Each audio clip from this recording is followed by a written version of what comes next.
Welcome, guys, and welcome to our weekly watch-along show, live watch-along show for WWE Monday Night RAW. And tonight, we've got a great show planned. The WWE has us all for a treat tonight. Big E is opening the show. The new WWE Champion is opening the show, along with the New Day. As we reported last week, the entire New Day, all three members of the New Day have finally reunited. All three of them are finally on the same show, and here we are seeing them open Monday Night RAW as they should, as the WWE Champion should. So it's going to be a great show. It's looking very promising. Here we see Kofi Kingston and Xavier Woods making their way to the arena and awaiting the entrance. Oh, and there he is, the WWE Champion Big E, opening Monday Night RAW as he should. What a great night.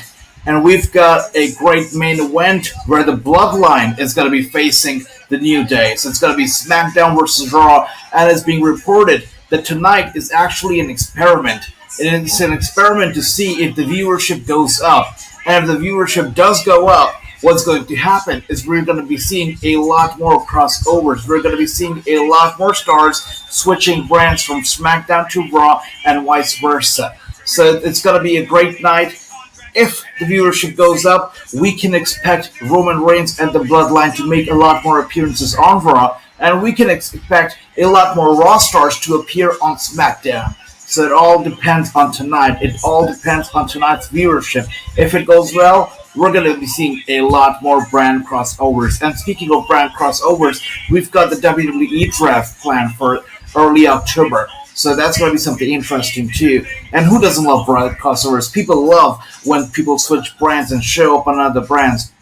And now Big E is here. He has the microphone in his hand. He's going to make a statement. He's going to cut a promo. And we're all very excited to see what does Big E have to say. The fans are behind him. Kofi Kingston and Xavier Woods are really pumping them up. Or again, and they're fired up. Big E can't believe it. What really hurts me the most right now is that this is not his first appearance since winning the WWE Championship, and his last appearance wasn't that great. A tag team match on SmackDown, which is something that, he didn't really need. It was not the best way to present the new WWE Champion for the first time ever in front of a live crowd, but it happened, and let's just try to forget that, and let's focus on what's going on tonight on Monday Night Raw. Let's focus on the now, on the present, because tonight we're going to be seeing the New Day versus the Bloodline. Alright, so Big E is speaking, addressing the fans. Now, today is not November 25th, but I am here to give thanks. Alright, so Big E is saying that tonight is not Thanksgiving night, but he is here to thank the fans. Thank the fans who have supported the New Day over the years, who've been chanting New Day Rock over the years. And even the ones who've been critical of the New Day and saying New Day sucks, he's here to thank everybody.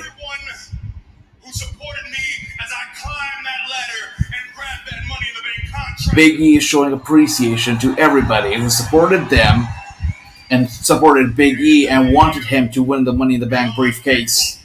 For all of you who lost your minds when I became your new WWE Champion. And he's thankful to everybody who went crazy when he became WWE Champion. So Big E is here to thank the fans because he, of course, wouldn't have been able to do it all without the love of the fans.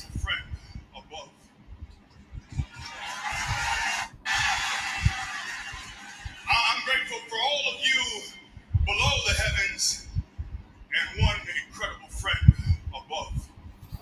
He wants to thank an incredible friend, somebody who is no longer with us. And that friend being Brody. Fans got the clue. They're chanting Brody Lee right now, and Big E is here nodding. What a moment. Because we got town business. And that business is with the SmackDown Tag Team Champions, the Usos. Alright, but Big E's not gonna waste any more time cutting any fancy promos, doing any dance moves, nothing like that. He's here for business and he's in it to kill it.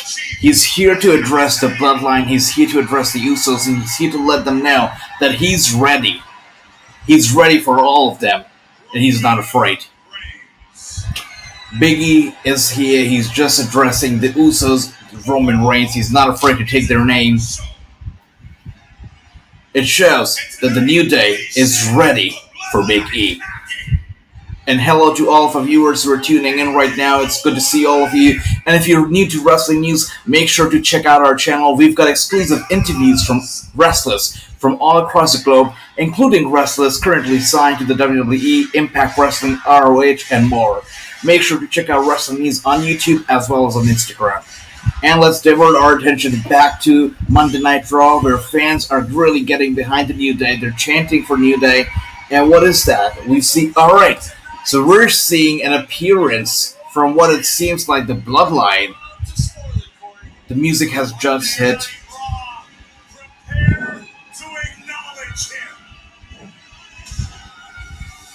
Alright, Roman Reigns is here, and Roman Reigns is ready for the New Day.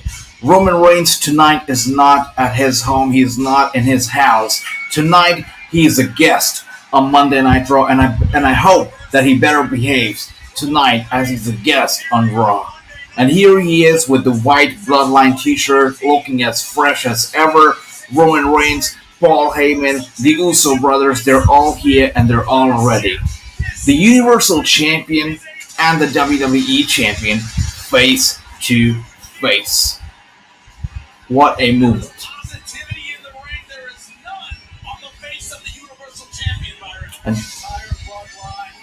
And just like they said on the commentary desk, there's a lot of positivity in the ring, but there's none on the stage right now. Roman Reigns is not about the positivity. He's not about all those smiles, all those dance routines. He's here for business and nothing else. And he's staring down at Big E. You're seeing the face of SmackDown face to face with the new face of Monday Night Raw. Who is gonna reign supreme tonight? You know, Roman Reigns is here as a guest. Roman Reigns is here just for one night. He's here at Big E's home. And if Roman Reigns is able to defeat Big E at his own home, he's able to defeat Big E. It's going to be very embarrassing for him because Big E is a WWE champion. The WWE Championship belongs to Monday Night Raw. Roman Reigns is a guest on Monday Night Raw, and if Roman Reigns is able to defeat Big E on his show, no, not the best way possible for a champion to start his championship reign. And both of the champions raising their titles high, and we can see the clear difference in heights as Roman Reigns standing a lot taller than Big E. That's very interesting. Look at that. Look at that. Roman Reigns definitely looking confident, but Big E is not any less confident. He's just as confident, just as driven. He is here. He's in it, and he's here to win it. And we are here. KJ White has joined us. KJ, I hope you're doing well. Good to see you. And wow, so we're going to be seeing a 6-man tag team match, of course, later tonight, which was going to be between the Bloodline and between the New Day. Something very, very interesting. Big E is ready. He's not afraid. And now, just like that, we cut to commercial break. Perfect. Just a perfect timing for a good old commercial break. And we're seeing a commercial hyping the Extreme Rules match with Becky Lynch. And, you know, there are people who are very happy with Becky Lynch's title championship win at SummerSlam. There are some who are very mad about it. So Extreme Rules is WWE's chance to really tell us who are they listening to more. Are they listening to Becky Lynch and her fans, or are they listening to Bianca Belair and her fans? Very interesting to see what happens there at Extreme Rules this Sunday.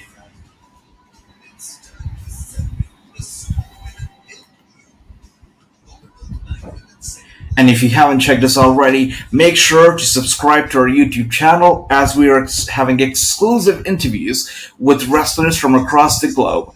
Wrestlers from across the brands You talk about Impact Wrestling, you talk about WWE RAW Watch. We've got all the hottest and latest interviews for you. You talk about Black John Cena, you talk about TikTok's viral, the Ad Family. It's all happening, it's all here, it's all free, right on Wrestling News YouTube channel. And apart from that, guys, don't forget to tune in to our Raw recap show that's going to be happening live here on our YouTube channel, hosted by your very own KJ White, right after this show goes off the air. So don't forget to tune in to our recap right after the watch along goes off the air.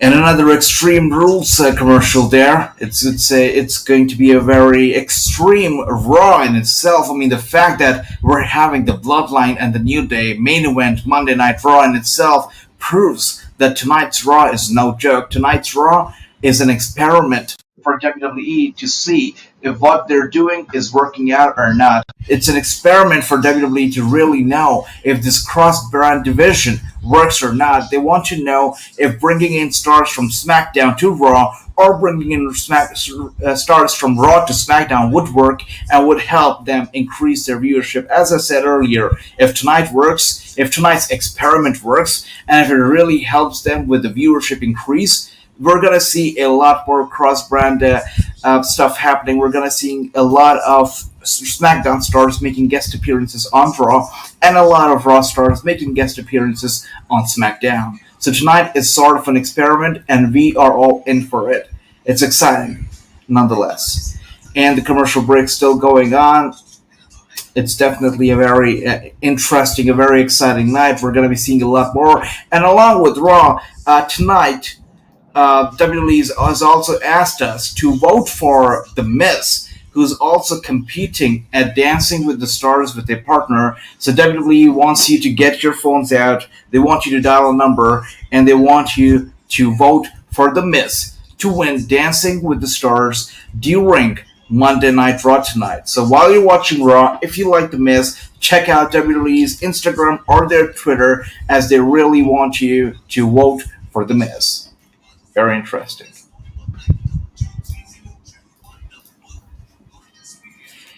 And the commercial break is still going on, until, we are now back from the break. And tonight's show is definitely sponsored by WWE's Credit One Visa card. It's a special card by the WWE and the bank, and they really offer some exciting, some exclusive perks for all the WWE fans. And wow!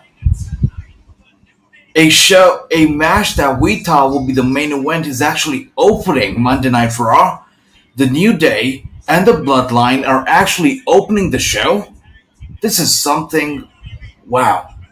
Did not expect this to happen.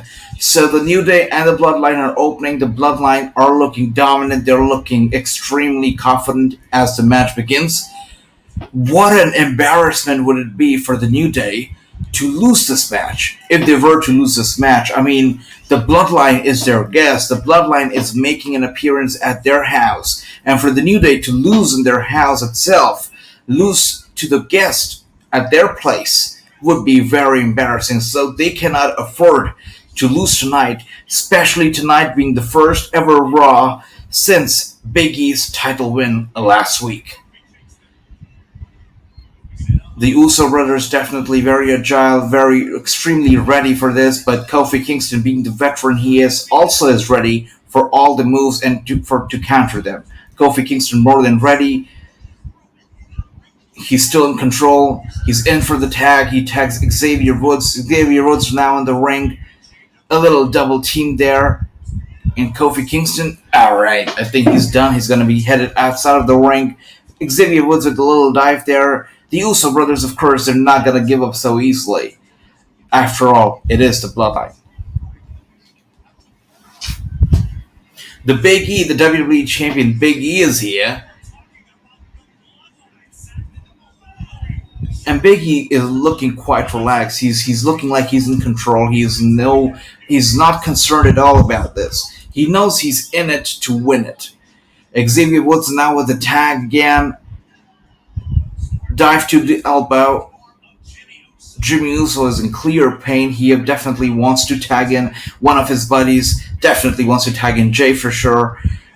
I don't think Roman Reigns would be in. Yeah, he's not in so fast. This shows the heart of the champion. We've got Big E, the WWE Champion, who had no problem being tagged in early into the match. But Roman Reigns definitely not even trying to get inside, not even trying to get in the action early on in the match. Of course, he's going to be wanting to get in on later on, picking up the pieces, really showing himself, because he is the head of the table. He doesn't need to be there and do everything on his own when he's got his stooges there with himself. Of course, Roman Reigns just relaxing, enjoying the moment right now as Jay looking to dominate the match. And Kofi Kingston has actually been tagged in, but I don't think that Jay realized that. Kofi Kingston in, dive to Jay. Jay is down, trying to pin 1, 2, and a kick out. Of course, this was going to be a kick out.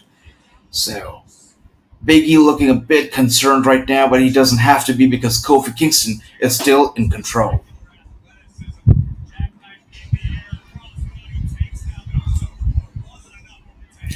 Right, so Jimmy Uso desperately wants to get in. Jey Uso is now looking to get in control. He tags in Jimmy Uso. Jimmy is now in. And now with that punch to the gut. Wow.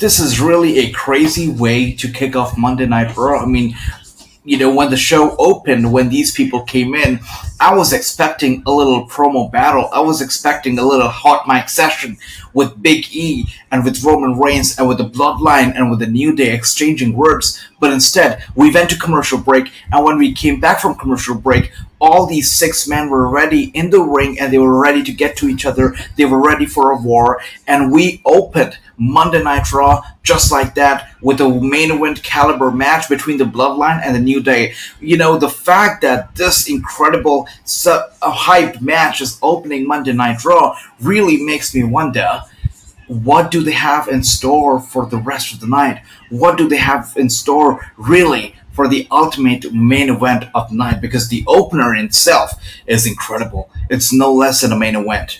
So really excited, really interested to see what else do they have in store, and why would they actually decide to open Monday Night Raw with the match that they had been promoting all this while as the main event of the show. And we're back to commercial. We're seeing some commercials right now, and all we have to do is wait to get our questions answered. We will get to know very soon why did they actually decide to open the show with such a match. And what a match. We are all in for a treat. This was looking for as a promising show since the very beginning, and promising it is. It looks like it will deliver. Very excited to see what's going to happen for the rest of the show. It's looking to be a very, very promising one. And of course, for those of us tuning in right now, thanks for being a part of our watch along. We're doing this. This is our second week doing this. We started doing live watch alongs exactly 1 week ago. We started with Monday Night Raw, and a week later, we're back at it again. We're doing Monday Night Raw. And this week, we're going to be doing watch alongs for every single wrestling show out there. You talk about WWE Raw, you talk about NXT, SmackDown, AEW Dynamite, Rampage. You talk about Impact Wrestling, Ring of Honor, NWA Power. You talk about all of those shows, and they're all going to be covered right here on Wrestling News live with me, Wrassingh. And definitely we're going to be seeing reviews from the very own, the incredible KJ White. And with that being said, KJ White is here with a question. Will it all be down from here? KJ, I'm pretty sure we're going to be hearing from you about this decision to open the show with such a hyped, a main event caliber match, if it was really the best decision or not. But we're going to see it all play out. The rest of the card that they had been advertising, they'd been advertising a lot, yesterday, and it seems to be a very good show. I mean, it seems to be a promising show. After all, tonight is the go-home show for Extreme Rules, so it has to be good. But this match definitely stood out to me the most, and I'm pretty sure stood out to most of the fans. So, I don't know if people are going to be tuning out of the show when the match goes off the air. But let's see. Let's not forget that Rampage also opened with CM Punk making his debut, and then a lot of fans tuned out, but still it was a successful show. So maybe Raw will be just as a success, and people are gonna, stay tuned for the rest of the night. Let's see what happens.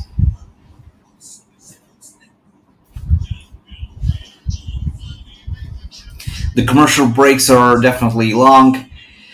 We're seeing some Rock, we're seeing some Roman Reigns, some John Cena. Wow.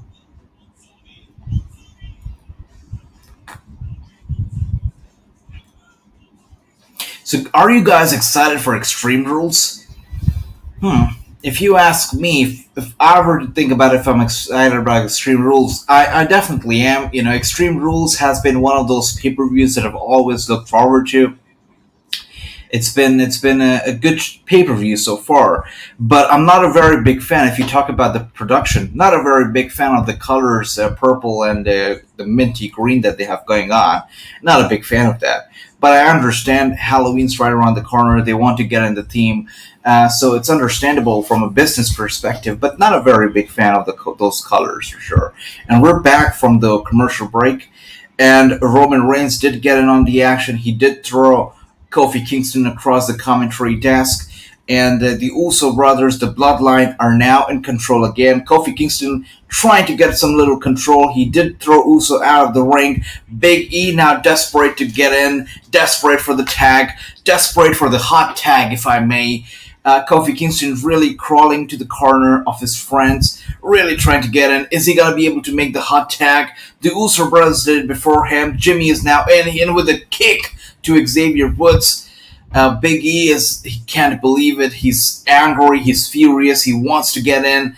But Jimmy Uso really trying hard not to let that tag happen, not to let Big E inside, because if Big E gets in, if the powerhouse Big E, the WWE Champion gets in, it's going to be hell for the Bloodline. Kofi Kingston showing off his athleticism. He was able to counter that move, and from the turnbuckle, he did dive onto Jimmy Uso.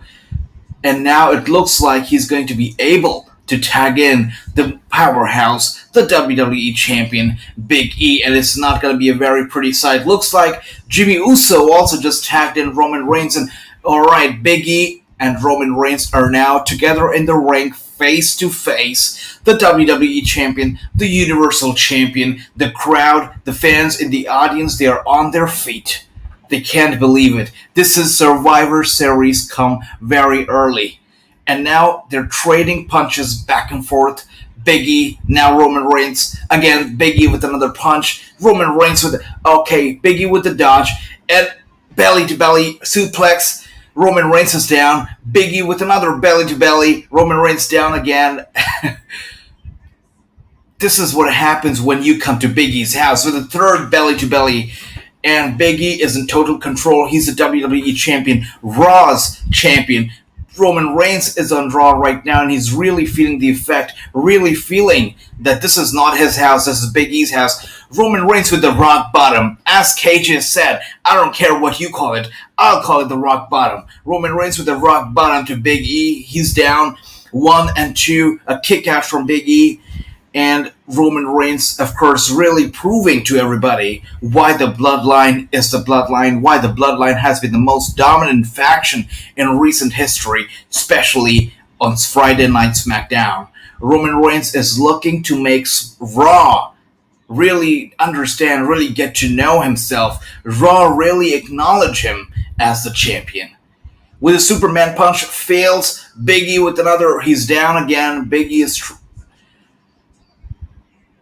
Okay, Big E with his signature move. Roman Reigns is down. Big E is firing up, getting the crowd fired up, preparing to hit Roman Reigns with his finisher.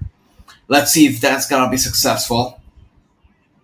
And he picks him on the shoulders. Roman Reigns was able to escape. Jimmy Uso trying to come in for the save with a little distraction. Big E tags in Xavier Woods. Kofi Kingston is ready. Big E is ready. The New Day is ready. Kofi Kingston dives outside to Jey Uso and Jimmy Uso. Very important at this point in the match. Roman Reigns with a Superman punch to Big E. I don't think he realized that Xavier Woods is the current legal opponent. and Xavier with a kick to Roman Reigns' head. As good as this seems, I don't think that Xavier Woods is going to be the man who's going to be able to pin Roman Reigns. It cannot happen. Xavier cannot pin Reigns. 1-2 and a kick out from Reigns. Even though the tables look like they have turned in the favor of the New Day. All right, there he is, Bobby Lashley, of course. This match, it looks like it's going to end here. It could be ending here in a no contest or a disqualification. Let's see what happens. But Bobby Lashley just speared Big E. Just put Kofi Kingston through the turnbuckle. Bobby Lashley's angry. Okay, this looks like it's going to end in a no contest. He just attacked Jimmy Uso. And now after Jey Uso right now into the steel steps. Gosh. Bobby Lashley is angry. Bobby Lashley is furious. He's looking on into the action in the ring right now. He wants to get involved. If he does, this match could very well end either in a disqualification. It looks like Roman Reigns is going to pick up the win, though, from what it seems. Roman Reigns, Xavier is distracted. Roman Reigns is not. He's prepared with the spear, just like I said. Beautiful spear. 1, 2, and 3. So the reason Bobby Lashley did not get in the ring, as I understand, or as any intelligent wrestling fan out there understands, is because nobody wants to mess with the head of the table. Nobody wants to mess with Roman Reigns. And Bobby Lashley, with a very smart decision of doing just that, he did not get involved in the ring. He did not get in the ring. He did not even attempt to attack Roman Reigns. And okay, wow. And alright, Bobby Lashley really proving me wrong now. The match is over. Roman Reigns was just celebrating. And he's been hit by a spear by Bobby Lashley. Wow. And it really shows that Bobby Lashley is far from done. He still has his eyes on the title. He still has his eyes on his potential Survivor Series opponent, Roman Reigns, if he is able to defeat Big E for the WWE Championship in the recent future. And KG with a very intelligent question. No DQ. WWE plays by its own rules. They change rules as it is convenient for them. And in an ideal situation, let's talk about a situation like a WWE 2K video game. This would have very well been a DQ because he attacked the participants of this match. This should have been a DQ. But it was not, because apparently he did not attack the people who were legal in this match, who were actually wrestling at the moment.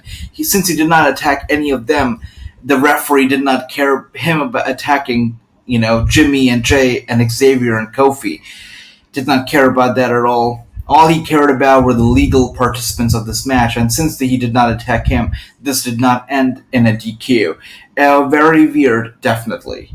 Because if you think about it, these two were not just managers. These two were not managing their respective wrestlers, but they were here as the competitors, as the participants in this match. But still, the referee didn't care. This was not a DQ. The match went on, and as we saw, Roman Reigns won the match, and he defeated the WWE Champion, the team of the WWE Champion, in the WWE's Champion's first ever appearance on Raw, at his own home brand of Monday Night RAW. I mean, this is not the best way to book Big E. The first we saw him ever since winning the title was on SmackDown in a pretty weak match in itself. It was as a tag team match as well, where he teamed up with Finn Balor. It was not needed, but it happened.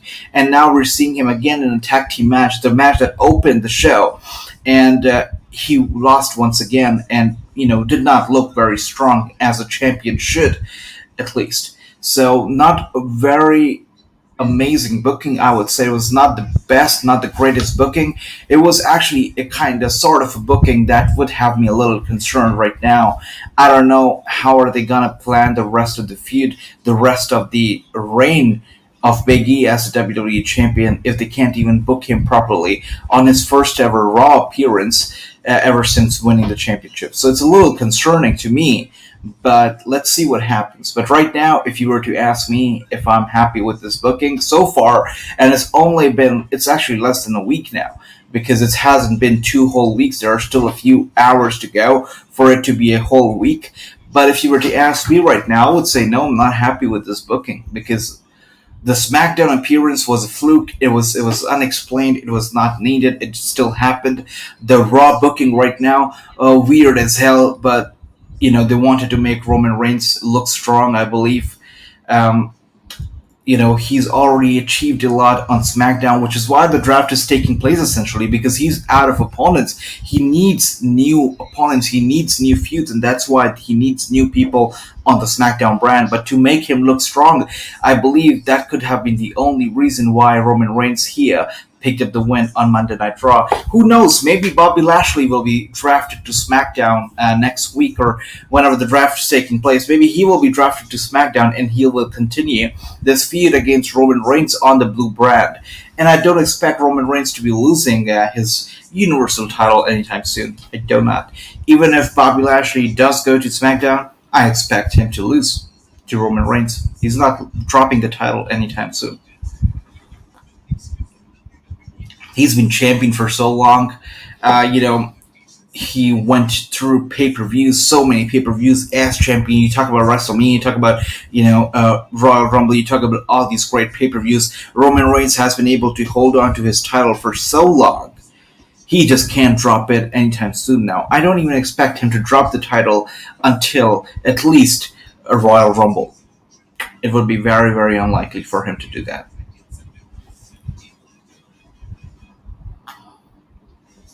And we're seeing a commercial break for NXT 2.0, the second episode of NXT 2.0. And as you know, the first episode, I was not a very big fan. If you watched the watch along with me, or if you watched it later on our YouTube channel, you know that I was not the happiest about how NXT 2.0 really shaped up to be. It could have definitely been a lot better show. It could have been produced in a lot better way, but it was not. And I was not the most happiest about it, and I was quite vocal about it. But let's see how they perform tomorrow. It's going to be their second chance, their second try. Let's see how it shapes up now that Dexter is married. We're not going to be seeing any more cheesy segments, hopefully. But let's see how the wrestling goes or how the entertainment side of it goes tomorrow. And we're back from the commercial break. We're seeing what just transpired moments ago. Bobby Lashley is now backstage. He looks angry. He's walking down the corridor. Something in his mind, something that's concerning, bothering him. He's entering. Okay, so there are some buffering issues right now. Okay, so he's entering the general manager's office.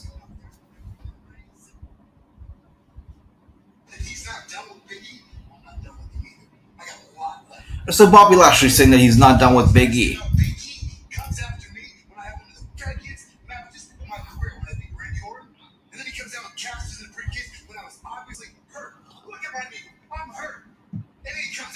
Boogie's really trying to explain to those people in charge that he was hurt last week when Big E cashed in on his briefcase on him. He's hurt right now, and he's far from done with Big E. He wants the title. He wants to get in on the action. He wants revenge. And as KJ says, a triple threat with both belts on the line would be just so good. It would be a dream come true, KJ. I mean, that would be something that I would tune in 100%.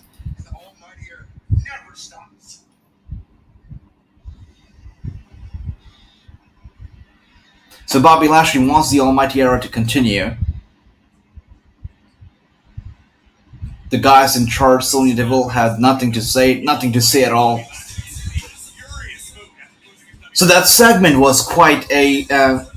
didn't get it. Alright, so we get it that Big E, Bobby Lashley is still after Big E. That's what that segment told us. But apart from that, what are the people in charge of Monday Night RAW actually doing about it? Is Bobby Lashley really as furious or as angry or as aggressive he was? Is he really going to be leaving that office with no word said from the authority, no word said from the people in charge, no assurance given to him by them? Is he really going to leave the office like that? It's a little bit unrealistic, but still, we have moved on from that segment, and now we are here with a RK Bro backstage segment where Randy Orton has his headphones on.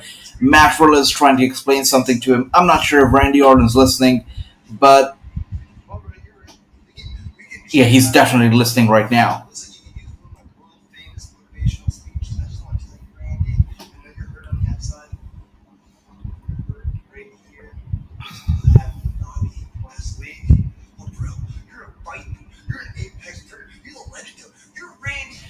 Matt Riddle really giving the prep talk to Randy Orton, really firing him up, really letting him know that he's the Viper, the Apex Predator, the Legend Killer, really getting him up and powered up for what is yet to come tonight.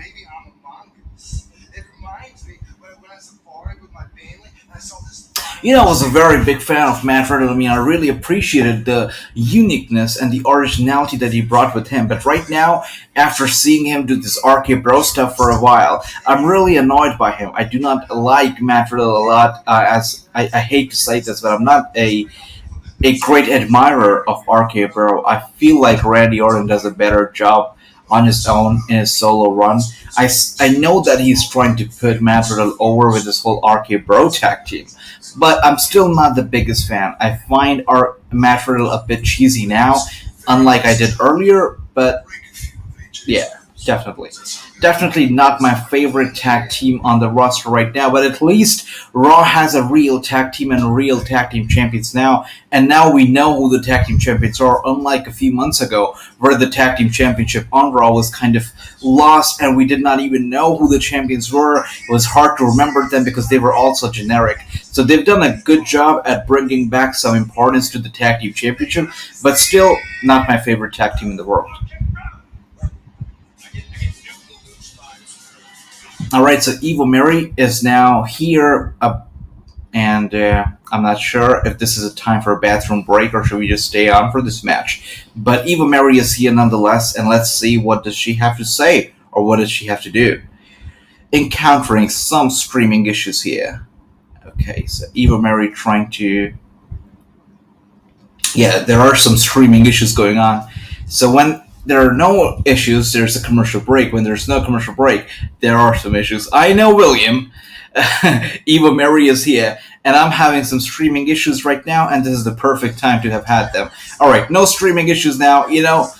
I could have waited, that's fine. It's an Eva Marie match. I wouldn't have been very mad about it, but still, the issues are gone. The broadcast is back on for me, and I'm seeing Eva Marie in the ring.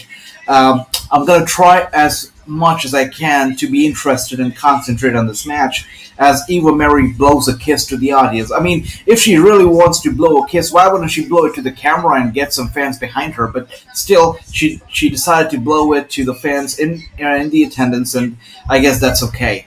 But Eva Marie and Doudrop were seeing their match from 3 weeks ago, and Doudrop, as we reported last week, also just got married, and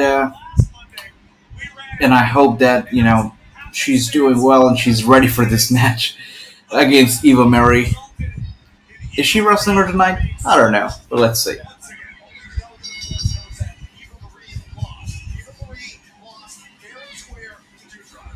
So Doudrop, of course, defeated Eva Marie last Monday, and we just got to see a highlight of that match.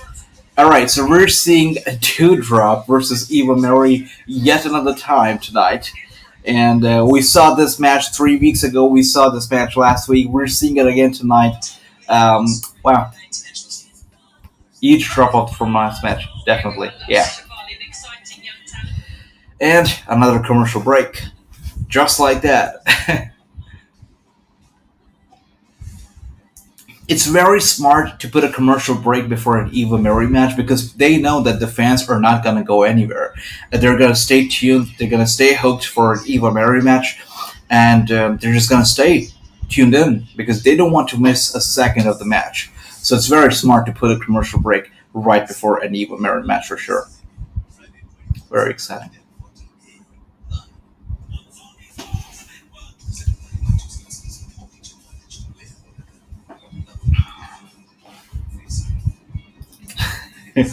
Yeah, ultimate disrespect, William. Perfect bathroom break. I'm not sure. I'm not gonna say that I couldn't agree more, but I couldn't agree more, William. But not a perfect bathroom break. That's what happens when you're live and you're doing a watch along. You can't really go for a bathroom break. So even if it's an Eva Marie match, no disrespect to anybody, but you can't go to bathrooms when you're doing a live show, a live stream. So yeah. And for those of you who are tuning in right now, welcome to Wrestling News. We've got a lot of exciting, exclusive interviews on our channel. You talk about daily live streams, you talk about news. We've got it all covered on Wrestling News. So if you're new to Wrestling News, make sure to check out our YouTube channel. We've got exclusive interviews from talent across the globe, from talent across of all the promotions. You talk about WWE, Impact Wrestling, ROH, NJPW. We've got exclusive interviews with all these talents. We've got live news coverage every single day. And of course, we've got these live watch-alongs that take place for every single show of the week. No matter it's a WWE show, an ROH show, an Impact Wrestling show, no matter it's a AEW show, we cover them all live here on Wrestling News. And of course, KJ White is there with the reviews for each show right after I go off the air with the live streams with the watch-alongs. And we've got William as well, along with KJ White, who does the live news coverage along with myself. And we report the latest and the greatest news to you as fast as we can here on YouTube of Wrestling News. Also, make sure to check us out on Instagram. Our Instagram is instagram.com/Wrestling News. Of course, Wrestling News is the #1 news page on Instagram. And we are approaching our 4th year anniversary, and we've got something very special planned for you. In the week of our anniversary, it's going to be happening very soon, and we're going to be telling you all the details about it in the coming days, and I can't wait for it. It's going to be a very memorable 4-year anniversary. And the commercial break's still on. I can't wait for it to get over because, of course, Eva Marie is in the ring and she's going to be competing against Doudrop tonight. And I can't wait to see how does she manage to defeat Doudrop tonight. It's going to be a very, very exciting match. Can't wait to see how it all plays out tonight. So it looks like we're back from the commercial break. Eva Marie's song still playing. Oh my god, what a blessing to the audience in attendance listening to that Eva Marie song for about 2-3 minutes straight. What an absolute bliss. And of course, Survivor Series and Raw are going to be headed to New York. And they're now selling tickets. They're going to be selling tickets starting this Friday on Ticketmaster.com. So Survivor Series and the following Monday Night Raw are going to be taking place from Barclays Center in New York City, Brooklyn.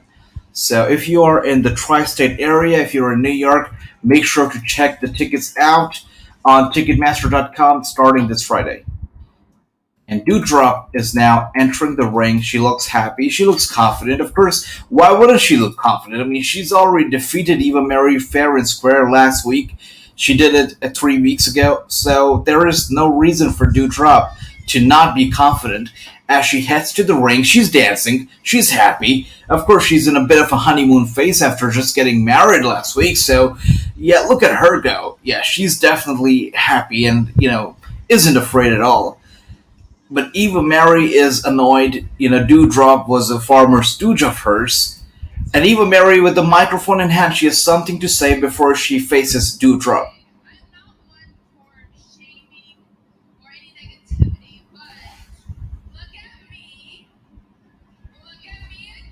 Okay.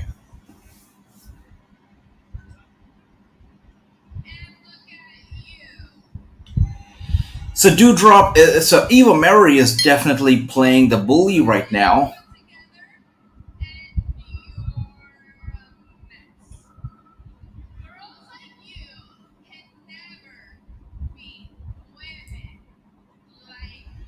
So this is, of course, this is the anti-hero versus a hero kind of situation.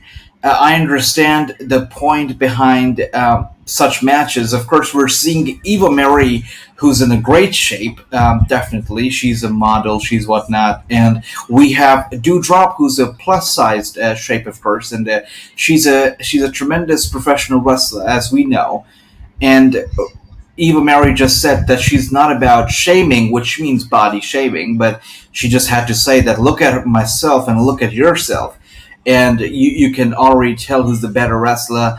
Girls like you can never be women like me. Talking about the figure, the obvious shape of the body and whatnot. And this is, this is basically sending out a message to all the young viewers right now watching the show, because as we know, WWE is a PG show and it's watched by a lot of viewers of all ages, of all backgrounds. We've got adults watching the show, we've got teens watching the show, we've got young adults watching the show, we've got people of all ages who tune in every single week. And we see a lot of bullying that takes place every single day, unfortunately, at schools or colleges when it comes to body shaming. And with such a feud, we just saw Do Drop pick up the win. With such a feud where Eva Marie is playing the bully and body shaming Do Drop, and Do Drop is taking no negativity, and she goes on to defeat Eva Marie. It really shows that they're trying to send a message to all those bullies and all those people who get bullied or the victim of bullies out there to, not be scared and just be proud of who you are, and just you will be successful. So it's a clear message to the young audience with this feud. And I've got nothing against it. It's still a very positive message, and something that we should all get behind. Very positive right there. So Doudrop just defeated Eva Marie with little to no problem. And she's now celebrating with the crowd. The fans are definitely loving Doudrop. I mean, you've got to love Doudrop's personality. She's a great wrestler, and she has a very happy, a very joyful personality. And right now, backstage, Sonya Deville is there, Big E is there.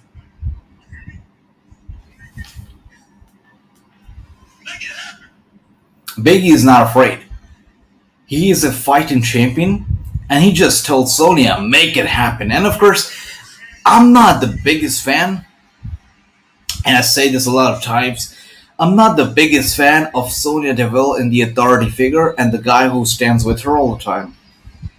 I'm not the biggest fan of those two because I feel like these two were never presented in the best fashion possible, never introduced in the best fashion possible as the authority figures. It was kind of like a rush situation where they were just, thrown in as the authority of Monday Night RAW. And while they're doing a fine job, Sonya looks great in that suit.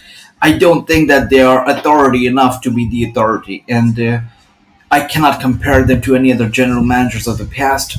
I don't think that they're the best, they're the most intimidating figures when it comes to somebody as a general manager.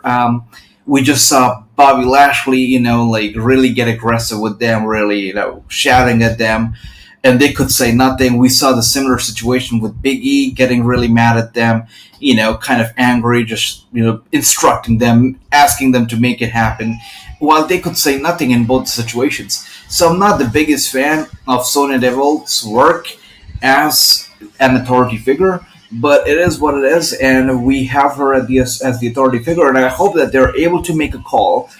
And from what it looks like, the fact that the show opened with such a hyped up main event caliber match that was the Bloodline versus the New Day, I don't think that anything else can top it off except for a championship match between Big E and Bobby Lashley to end the show.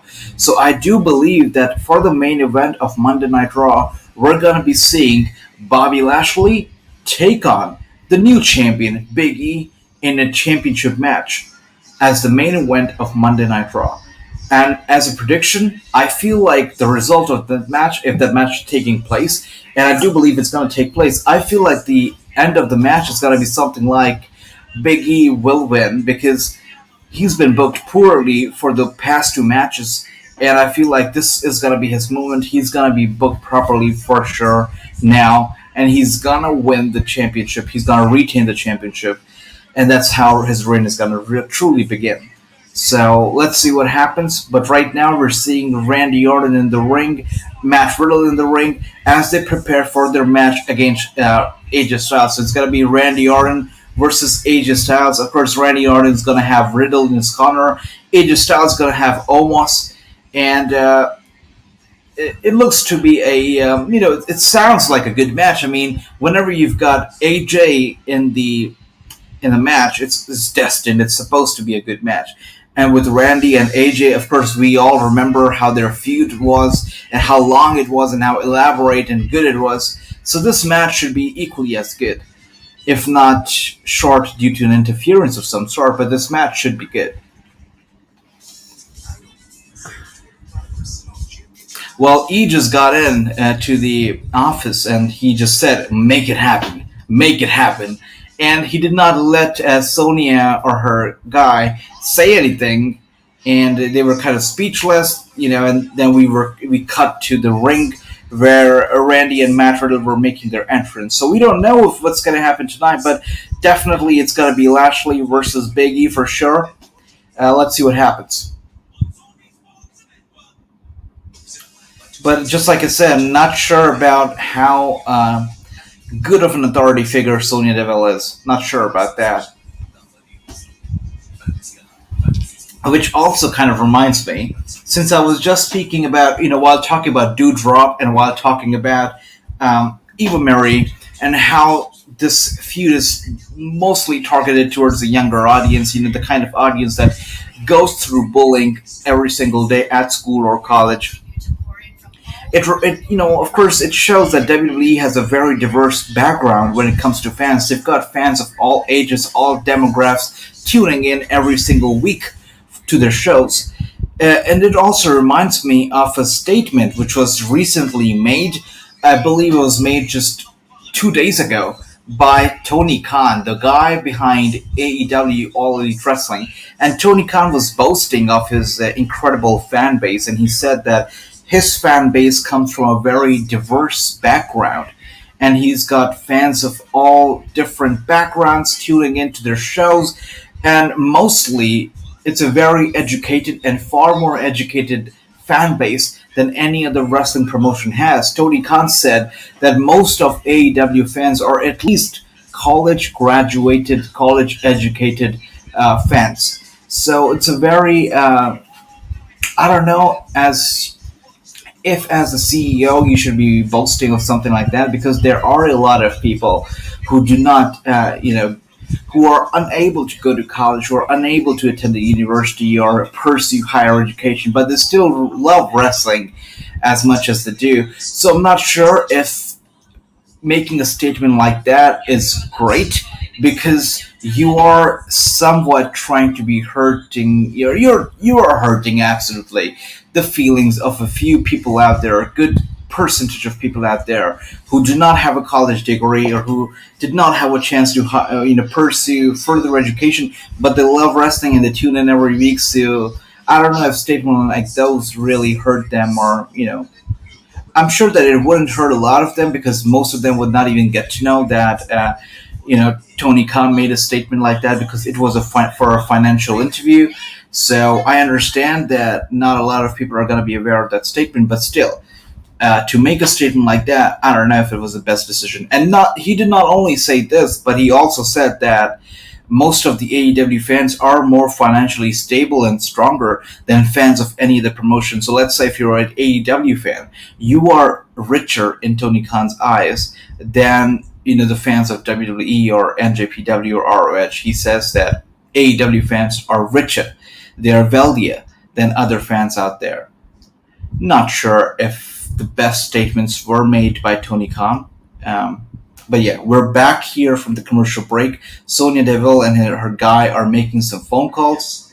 Yeah, relax. That's what I just said. Yes. Paul Heyman is there.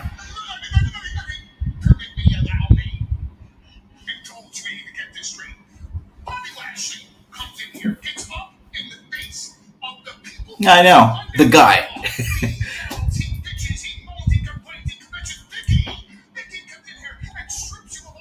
Wait, triple threat? So is my stream a little behind, because I'm still seeing Paul Heyman do the talking right now. So wow. Okay, so are we having a triple threat tonight? That's interesting. Alright, so the guy's getting really angry.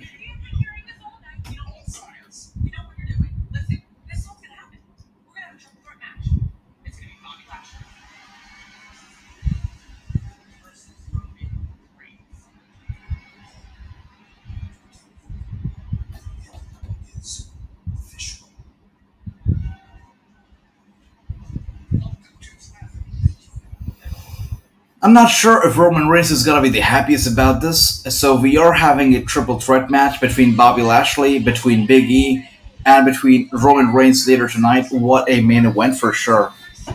It's going to be a good match. Uh,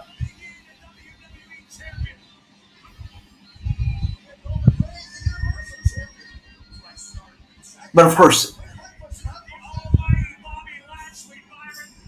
it looks like it's not for the title. It's a non-title match, but we're still seeing Bobby Lashley versus Big E versus Roman Reigns as the main event for the show. And really, you cannot complain about this match because it's a huge match. So, of course, Roman Reigns is going to keep the title.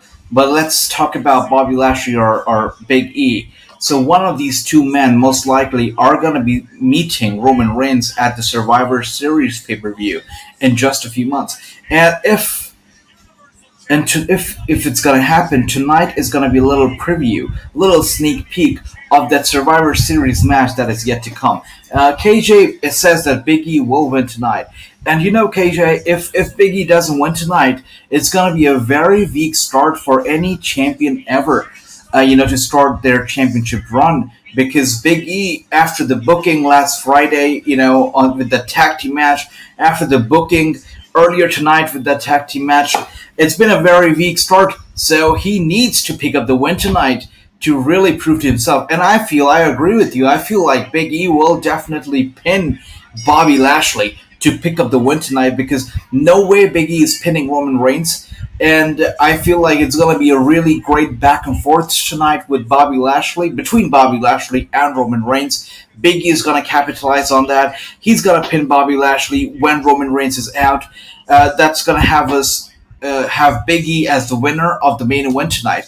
And then during the draft, what I believe is Bobby Lashley gets drafted to SmackDown. He continues the feud with Roman Reigns. He's going to plant its seeds tonight. He's going to continue that feud with Roman Reigns in the coming days, and we're going to have ourselves a good feud between Lashley and Reigns in the coming few months, because there is no way Roman Reigns is dropping the title to Demon Finn Balor. I mean, Demon Finn Balor had always been such a dangerous, such a threatening identity in my eyes earlier. I mean, I used to be scared of Demon Finn Balor. I used to feel like, wow, if the demon is really coming out, the opponent, the guy across the ring, better beware, better run, because the demon, does not know how to lose. The demon is there, and he's gonna win because he's a supernatural identity, right? The demon cannot lose. The demon is definitely gonna win.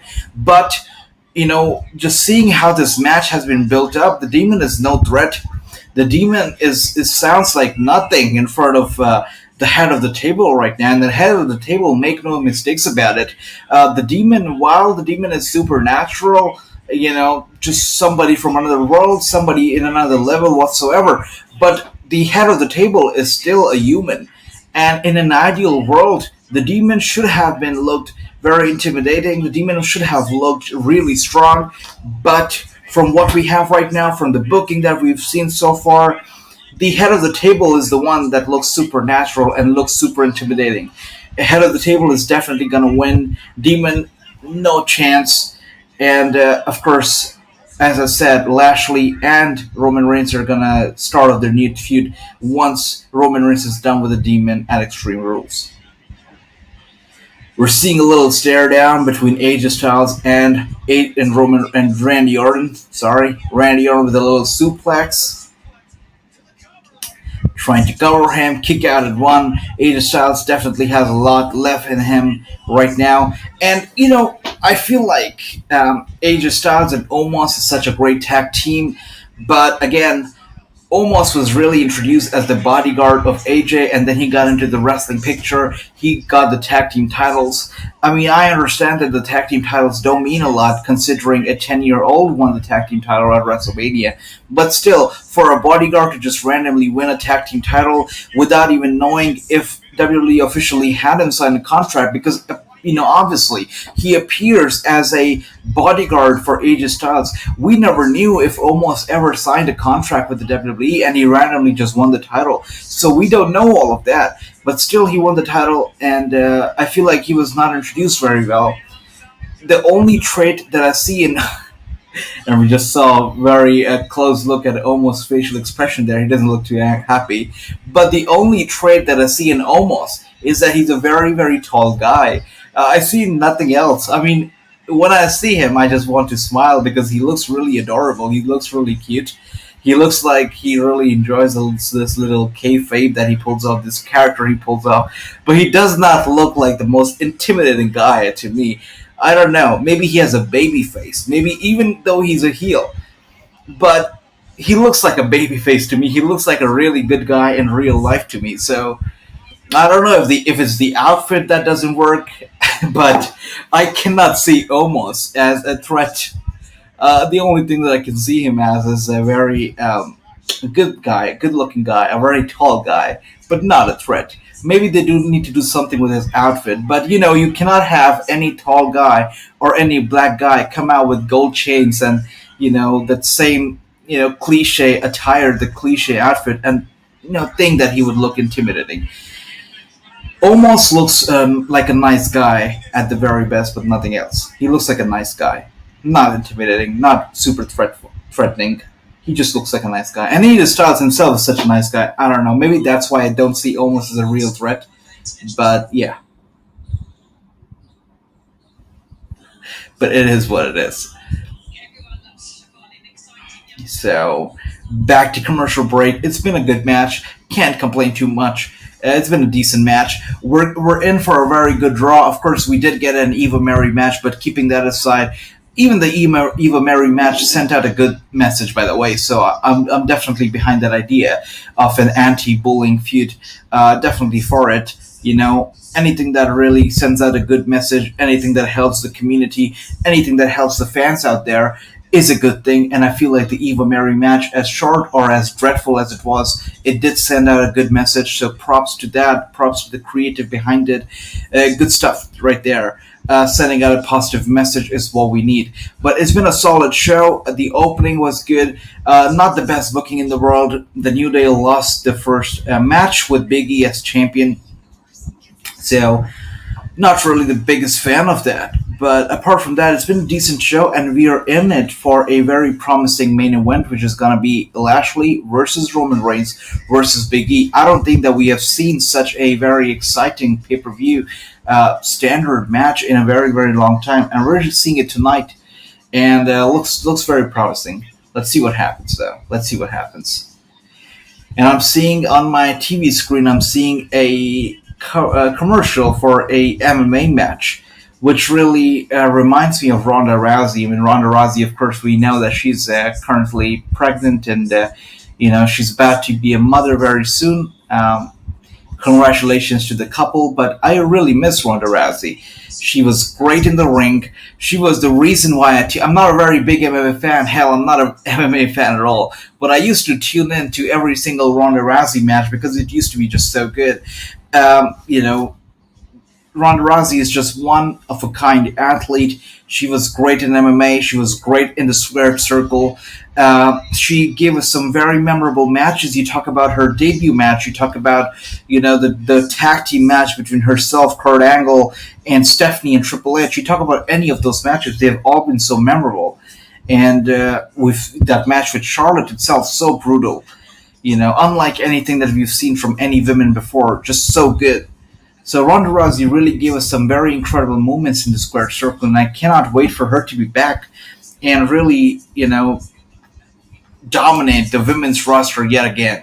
Can't wait for that to happen. But good things do take time, and I'm willing to give it some time, and I'm willing to wait for Ronda Rousey to make her comeback.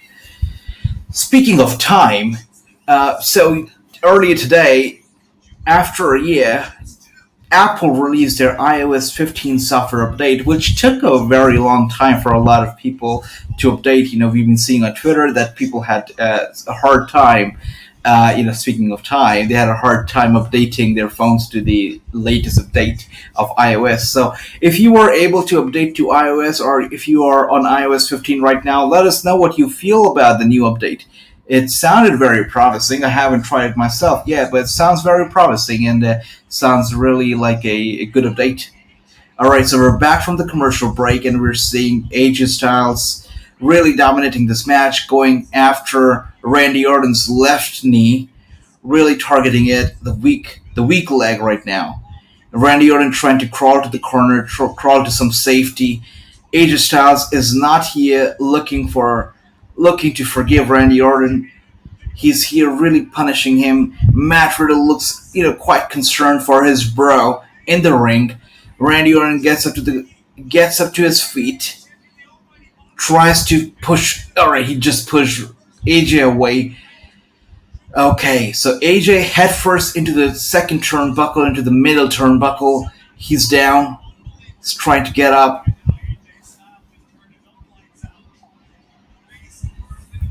Lights out for AJ. Randy Orton.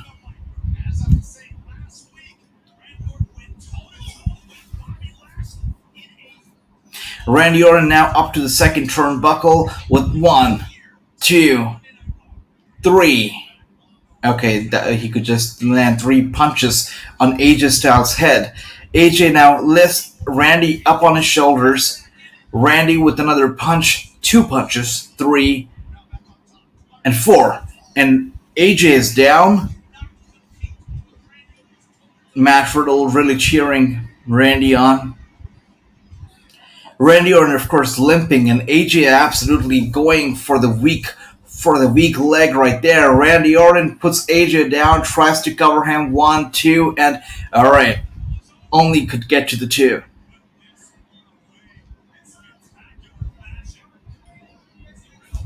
Well, and I just noticed that the referee is actually wearing gloves. He was wearing gloves for a brief moment, and he just took them off. So that really caught my eye right there. I mean, I'm not sure why did the referee put his gloves on at the first place. And what really makes me a lot more curious is why did he take off those gloves mid-match? If anybody watching this right now knows why the referee had those gloves on or why he took those gloves off mid-match, let us know, because most of the times whenever in the WWE a referee puts on some gloves, it's because a wrestler starts to bleed or if they're in a tough spot and to check on them. But nobody's bleeding here, but the referee did put his gloves on, took his gloves on right now. Not sure why was it, but it did happen. Kind of curious to know the story behind it. I know it's little details that I really pay attention to at times, and people are like, who cares about that? But these little details really, make me very intrigued, and, I feel like they're very important for us to know. If you're hardcore wrestling fans, we should know the little details. So AJ trying to put Randy to sleep right now. Randy falling down, falling to his knees slowly, but he's trying to stay in control, trying to shove AJ to the turnbuckle. He does, to the corner of the ring. AJ is hurt, Randy is hurt. Okay, if I'm seeing this correctly, Randy Orton is bleeding a little. I think he's a little cut just right above his eyebrow. I think referee put his gloves on just to check on his little cut, but it seems too minor for a concern. I feel like Randy is fine. He's not bleeding heavily. There's just a little cut, and he's got to be able to make it through the match. That's probably the reason why the referee put on his gloves at the first place, but the gloves are back off, and of course that is a clear signal that Randy Orton's little cut above his eyebrow is not a cause for concern. Oh yes, so he's bleeding. He's bleeding quite a bit now, but it's still fine. It's still fine. You see, the little details are what really matter. So the gloves had a reason behind them. Had a reason behind putting them on. So he is bleeding a little, but it's fine. It's fine. He's in control. Matt Riddle knows he's in control. The referee knows he's in control. AJ Styles knows he's in control. Is Randy Orton gonna? All right, so it'll feel like it was gonna go for the RKO, but AJ Styles, with a little punch to the neck, really took Orton back. AJ Styles is definitely showing off his athleticism right now, really showing why he is the phenomenal one, going for the cover, 1, 2, and a kick out. And for the fans watching right now, I have something really exciting in store for you. We are currently working on a very special series just for you, and I'm not going to be disclosing the details right now, as this series is going to be debuting as a part of our anniversary week, our 4 years anniversary week, and it's going to be a wrestling series like no other. So you don't want to miss it. It's going to be very controversial. It's going to be telling you a lot about the history, about the current, present, about the future of wrestling that no other series has ever, at least on YouTube. So we've got some very exciting content in the works for you. Of course, we also have a lot of exclusive interviews, and they keep coming every single week. But the 4 year anniversary week of Wrestling News is going to be truly special. You're in for a treat, in short words. So AJ Styles cannot believe that Randy Orton is not giving up. He's still in position. And can you believe that? It's been an hour and 10 minutes, or even more, since Raw has been running and since we've been doing this live stream. It doesn't even feel like that. Of course, it might have been a little better if this show was 2 hours instead of 3. I might have been able to go to sleep without losing my voice tonight, considering the show is so good. But still, no complaints. It's a good show. I'm enjoying it. I'm pretty sure you are as well. All right. So AJ caught Randy. Randy caught AJ. AJ was about to go for the dive. Randy was about to go for the RKO. They did not. But Randy just hit AJ with the DDT from the second rope. Randy was in position with the RKO. Hits AJ with the RKO. Goes for the cover. 1, 2, 3. Just like that, Randy Orton has won the match. And so he deserves to. He is the tag team champion. So he definitely should be booked in a more dominant way than AJ should. So yeah, Randy Orton with the win. The very annoying Matt Riddle is there right behind him, handing him his tag team title. The last time I enjoyed Randy Orton as tag team champion was when he formed a little tag team. It was not actually a real tag team, but when he was feuding with John Cena, he did win the tag team championship, and it was a very. I was digging the chemistry. I loved their feud, and I loved them as tag team champions, even though they were tag team champions for a very, very short time. I still loved it. And the fact that I love Randy as tag team champion with somebody he was feuding with, more than I do love him as tag team champion with somebody like Matt Riddle, really shows that I love Matt Riddle just too much. But yeah, Randy Orton has defeated AJ Styles. Matt Riddle, we can see him celebrating there. He's super happy. Orton is bleeding a little bit, but, he's not moved. He's in control. He knows he's in control. He knows he's the apex predator, the Viper, and he's the tag team champion of Raw for a reason. All right, time for some water. Let's get a little bit of the bubbly, as they say. All right. Good old H2O. Very important for all of us.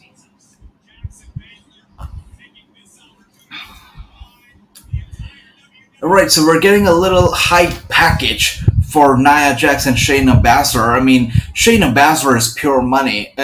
She's monstrous. She's dominant. Fans love her. She does not care if fans love her, but she is a dominant wrestler, and she knows it.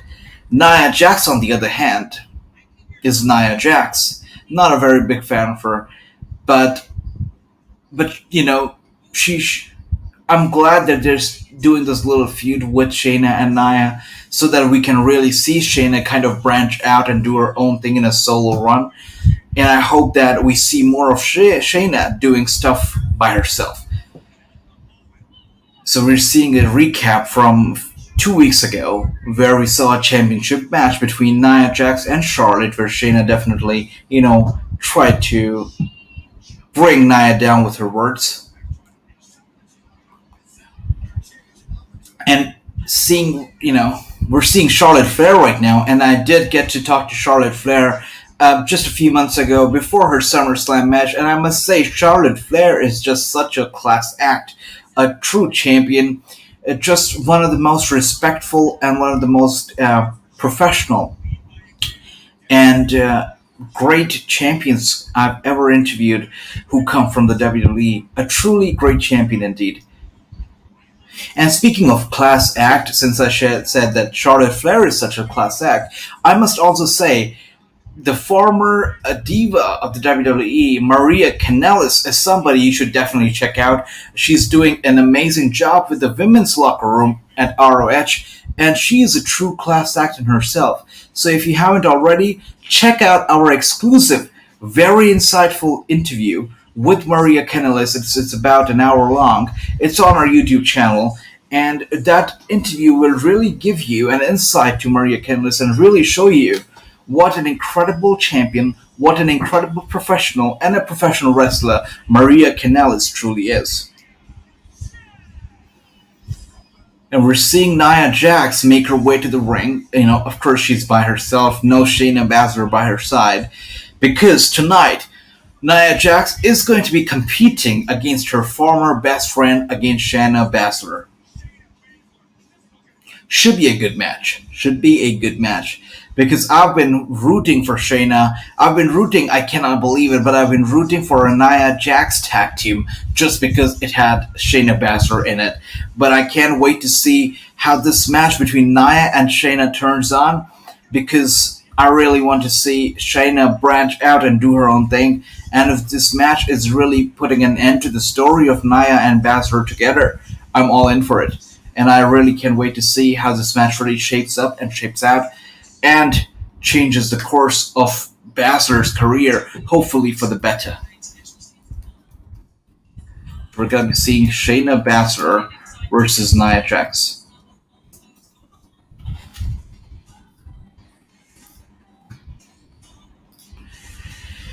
So right now we're back at the commercial break, and it's been a fun show so far, definitely.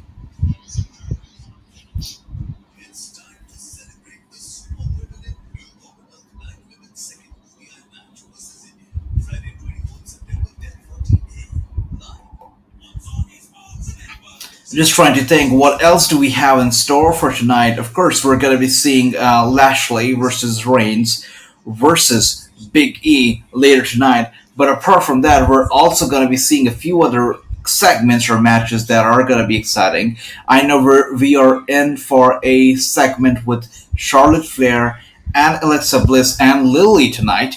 As we know, Charlotte Flair is going to be meeting Alexa Bliss at Extreme Rules for the Raw Title Championship match, and Lily's going to be there in her corner as well. So tonight's segment, if history has proven anything to us, tonight's segment could be very, very impressive and very exciting. So let's just see what happens tonight. But I believe that tonight's segment is going to be a very exciting one.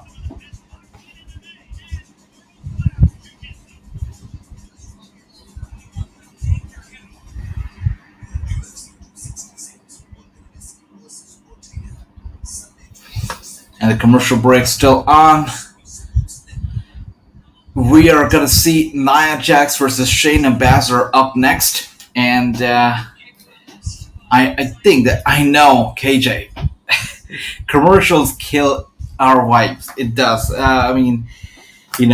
Just as you're getting ready for a match, there is a commercial and it kills your wife. I couldn't agree more. Unless it's a match, a main event caliber match, such as an Evil Mary match, and a commercial comes on, it's understandable because you want to stay tuned, and you just, it's all right. You can manage a commercial because you want to see Eva Mary in action, so you can stay tuned, and you can even go through a series of commercials for Eva Mary. But if you're seeing any other match, let's say a Roman Reigns match, or a Bobby Lashley match, or a Shayna Baszler match, commercials really kill it, and you want to tune out. You can't take the commercials anymore, so it really kills your vibe. I agree there, definitely agree there. And the commercials go on and on and on and on.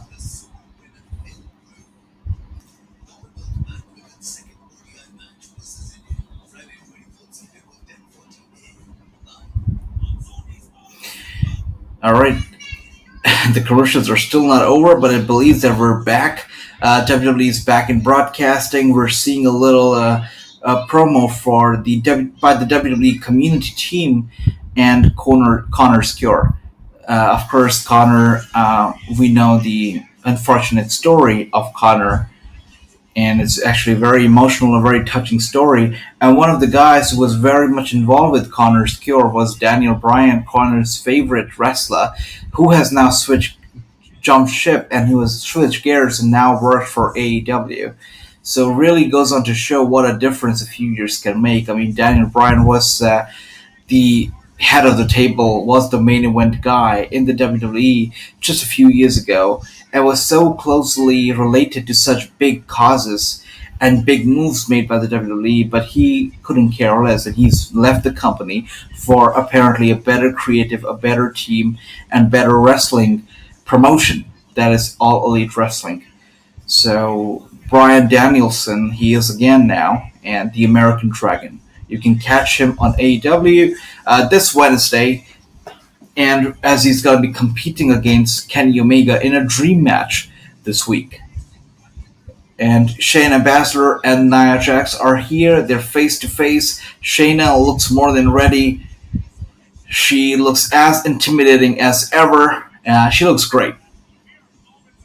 She looks like she's in control already. Nia Jax, on the other hand, she looks a little upset about this whole thing, not the happiest. And she just can't wait to put an end to Baszler. But it's not going to happen because Baszler is Baszler. A MMA star, a WWE star, a NXT trained wrestler. She is here for a fight, a war. Nia Jax tells Shayna that she is nothing without her. Maybe she hasn't checked out her NXT matches and the great feuds and the great matches she's been a part of. She has delivered since day one. She's been delivering. She's been doing an excellent job since day one. And Nia and Shayna really face to face yet again. And Shayna with a few kicks to Nia. Nia punches her. Shayna is taken aback. Nia lifts her up to her shoulders and down she goes. Shayna is down. Nia goes for the cover. Couldn't even get to a one. Shayna back to her feet, really tending to her shoulder right there. Referee asking if she's in a position to compete. Of course she is. Looks like a little cat fight right now. Looks like a little cat fight between two friends. And you can't expect more from a Nia Jax match, but still a little cat fight. Nothing too exciting so far. Shayna is trying to get it in control, trying to make this match a little more entertaining. Nia is kind of down right now, but let's see. Let's see what happens. Shayna with the kicks. Nia is down to one knee right now. Both her knees, actually. She's down to both knees. Shayna trying to put her to sleep with a chokehold. Nia is down. Shayna climbs on the back of Nia Jax. And just as Nia got up to her feet, Shayna back with the kicks, back with the sleeper hold. It looks like she's trying. Okay, so Nia lifts her up, and Shayna is trying. Alright, so Nia goes back down, but Shayna is not giving up. She still has a sleeper hold in position. She looks determined. She looks angry. It looks like Nia Jax is slowly passing out. Is this going to be it? Is Nia Jax going to be able to compete after this? It looks alright. She's out. She's out. This match is over just like that. I can't complain. I'm not the biggest fan of Eva Marie and Nia Jax. Not the biggest fan, as you can see, and I cannot complain every time we see a short match with Nia Jax or Eva Marie. The sooner it gets over, the better I feel it is for all of us. So it's over. Shayna Baszler definitely proving to everybody why this tag team was even remotely successful, and it was all because of Shayna. She could have been champion all by herself, tag team champion all by herself. She's a monster. She's a beast. And it shows right now. Nia Jax couldn't do anything except for pull off a little cat fight. And she's down, she's out. But Shayna is far from done. It was a little short match, and Shayna knows it. So she is trying to put the hurt to Nia Jax. And Cage is here. Nia beats Charlotte, then gets smashed. I know, KJ, the booking sucks. But I can't be mad. It's alright. Are we going to see Shayna versus Charlotte Flair next? Don't know. It all depends on Extreme Rules, and it all depends on what goes down at Extreme Rules. Is Charlotte Flair gonna lose to Alexa Bliss and Lily? Not sure, but should be a very intriguing match. Very intriguing match.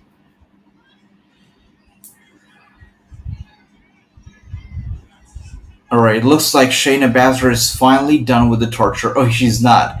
She's not. She really wants to break the hand of Nia Jax. Nia Jax really begging, really crying right there. Shayna, of course, is a little hesitant. I mean, of course, Nia Jax used to be a best friend of hers, used to be a tag team partner, and they were tag team champions for a while. So it's not an easy decision for her. But Shayna did not care. She did. Looks like she did break the hand of Nia Jax. Nia Jax in absolute pain right now. She's screaming in agony. There are referees, there are officials who are now looking after Nia. Doctor is there checking on her as she continues to scream on. Really in pain right there. But Shayna Baszler is unmoved. She still sits there, looks on Nia, and she does not care. She looks like she's in pain, but she still wants to inflict pain on Nia. Shayna is not loving what she's seeing, but it seems like something that she really had to do, something that she was forced to do. Why? We don't know, but she still had to do it. Nia tells the doctors, "Don't touch me, she's in pain." And so is Shayna. It's more of an emotional pain for Shayna than it is physical for Nia. But it is what it is, and we are back with the commercial break.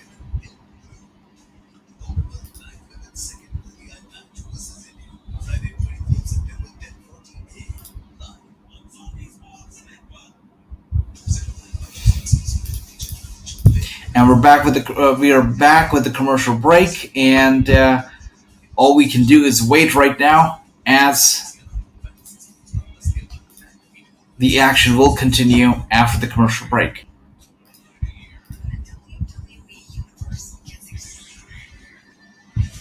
But it's been a very promising, a very good show so far. Nothing that we can complain about.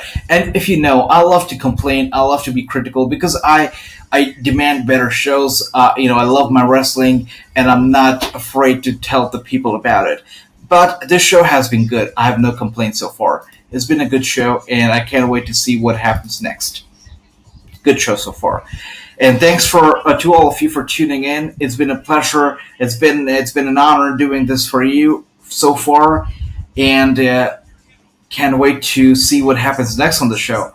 I'm going to be taking a little break for 30 seconds, and we're going to be right back once the commercial break is over. So stay tuned, guys.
I know you guys missed me, so I couldn't be away for too long, but here I am, I'm back, and we're back with our Raw live watch along September 20th, and we've got a very exciting show ahead of us. So don't forget, guys, right after Raw goes off the air, right after we go off the air with our live watch along, make sure to tune in to our breakdown show with KJ White, as he's going to be going over the results from Monday Night Raw, and he's going to be reviewing the show in just minutes for all of you. So if you've missed out on any part of the show, if you've missed out on this watch along, if you don't know how we feel about the show, or if you want to know the results of the show, just about anything, make sure to tune into Breakdown, which is a review show by Wrestling News hosted by KJ White, and he's going to be giving you a very insightful review to the show.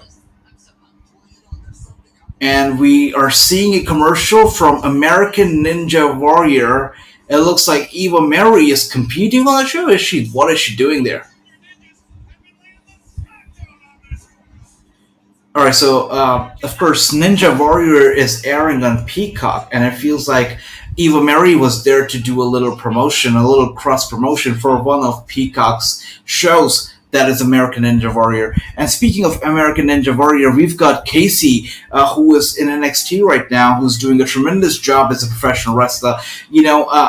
Ever since I've been watching American Ninja Warrior, I've always had my eyes on Casey because she is so athletic. She's one of the American Ninja Warrior veterans, one of the legends from that show, and for a very good reason. And I used to wonder how good would she be in a squared circle. And, she did answer my questions by stepping into the squared circle with NXT, where she is flourishing, she is getting the spotlight, fans are getting to know her more and more every single day, and they're loving her. So I can't wait for her to make her main roster debut in the future and really prove to the fans and the critics out there what American Ninja Warriors and what an American Ninja Warrior legend is made up of. And we're seeing the tag team of Mustafa Ali and Mansoor make their way to the ring right now. And I've been a bit over this before. Not a fan of the stereotypical tag teams. I mean, the only reason why I can see that these two are even together right now are because of their backgrounds and, their Middle Eastern or their Pakistani heritage. Not a biggest fan. I like flavors. I like assorted flavors more than I like the same. So when I'm going for an ice cream, I like my vanilla with my chocolate. I like my strawberry with my blackcurrant. You know what I mean? I don't like 2 scoops of chocolate. I don't like 2 scoops of vanilla. I like assortment. And with all of these tag teams, I mean, we just saw a Middle Eastern and Pakistani tag team make their way to the ring. Now we're seeing sort of a Mexican tag team make their way to the ring. I mean, a Hispanic tag team. I mean, we are better than that. This is 2021. It's all about cross-culture stuff. It's all about, just mingling together. It's one world now. We're not divided by borders anymore. The internet unites us together. We are one nation. The whole world is one now. We've risen above that whole border stuff, and for WWE to still go about their whole stereotypical tag teams and stuff, it kind of makes me sad. I mean, we are better than that. I would really appreciate a tag team that is mix of different cultures, mix of background, mix of ethnicities. I would love for that to happen because right now what I'm seeing is Team Middle East versus Team Hispanic. It's not a biggest fan, not the biggest fan. Not the biggest fan, for sure.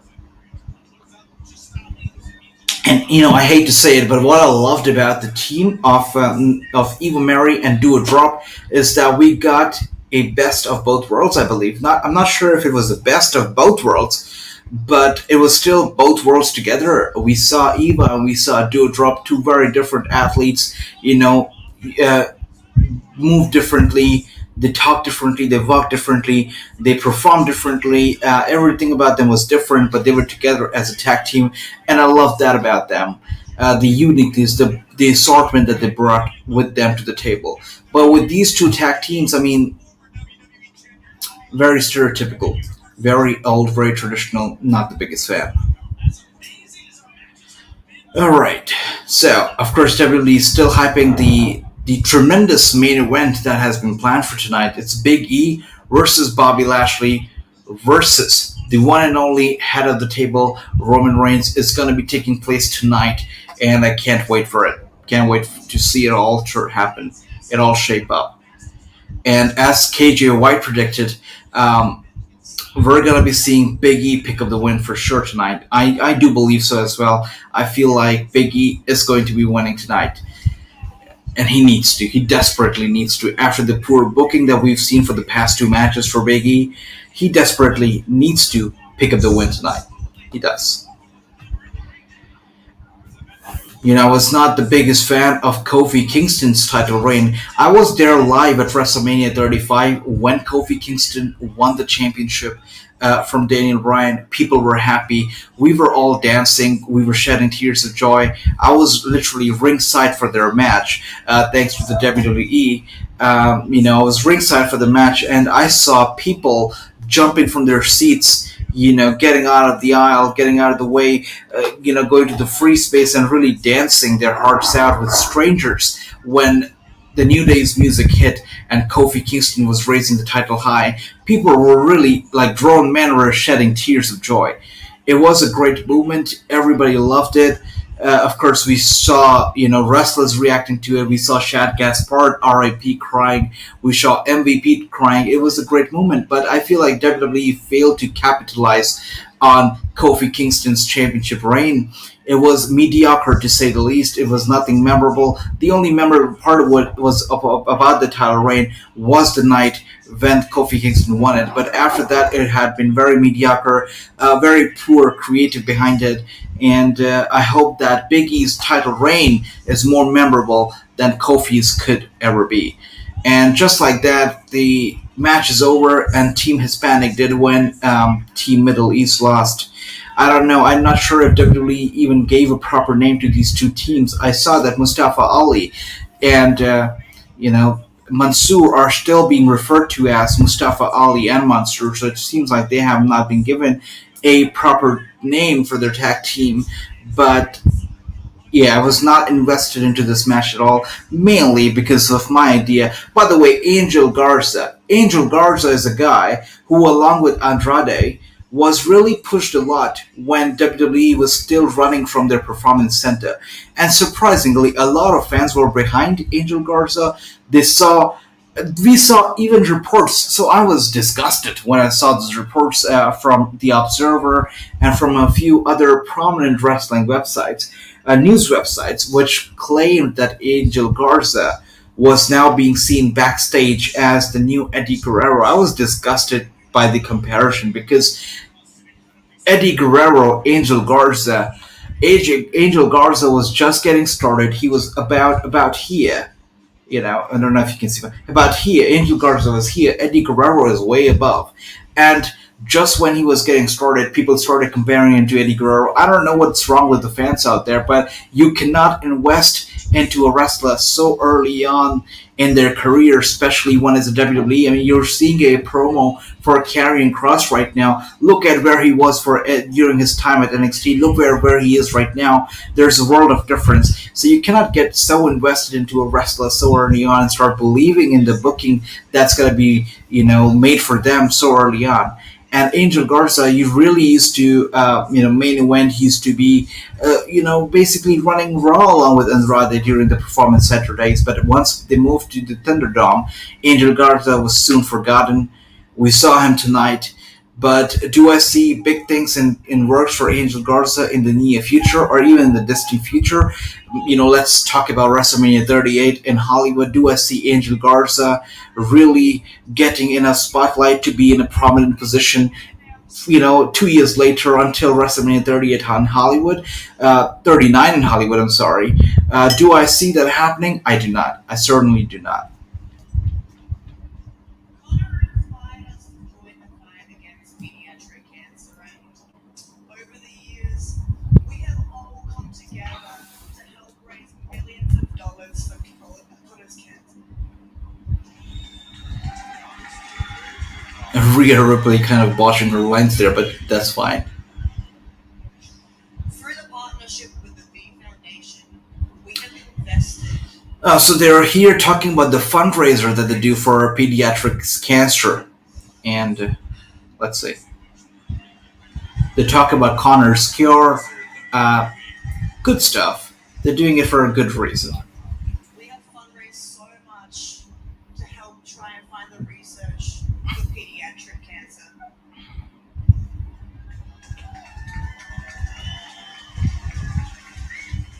But there's so much more work to be done. Rhea says that And WWE has invested a lot. of competing, and that's right. And before we do so tonight, we wanted to do two things with you guys. Firstly, we would like to dedicate our tag team championship match tonight to the kids. So Rhea and Nikki are definitely in a championship match tonight, a tag team championship match, right? And they're dedicating the match to the kids out there. By pediatric cancer, and to everyone that supported Connor's cure. And they're thanking everybody. When Rhea counts to three, everyone come together and put your arms in a V, and together we say victory. 1, 2, 3. Okay, so this was a little segment from Rhea Ripley and Nikki ASH, and I think that it kind of spoiled their match that's going to happen, because what they want the fans to do is when they pick up the win tonight against Natalya and Tamina Snuka, what they want the fans to do is put their arms up in a V for victory, and that is to raise awareness for pediatric cancer and the pediatric cancer research fundraiser that WWE is part of right now. It's trying to raise money for pediatric cancer research. So when they win, they want the fans to raise their arm up. Did that just spoil the match? It looks like it did.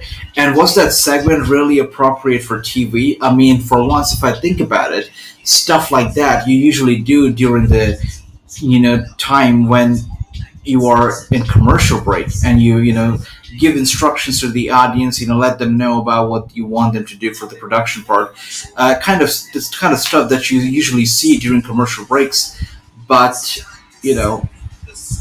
we did see it, we did see on TV, and I feel like that's okay. I mean, can't complain about it, but something that really intrigued me, because usually you see that sort of stuff happening when the show is going through a commercial break, and during the dark times, basically. But yeah, but we are in commercial break right now. Up next is a match between Rhea Ripley, Nikki ASH, who are going to be going up against Natalya and Tamina Snuka, and this match is going to be for the tag team championship. The tag team title match, it is Natalya and Tamina versus Rhea Ripley and Nikki ASH.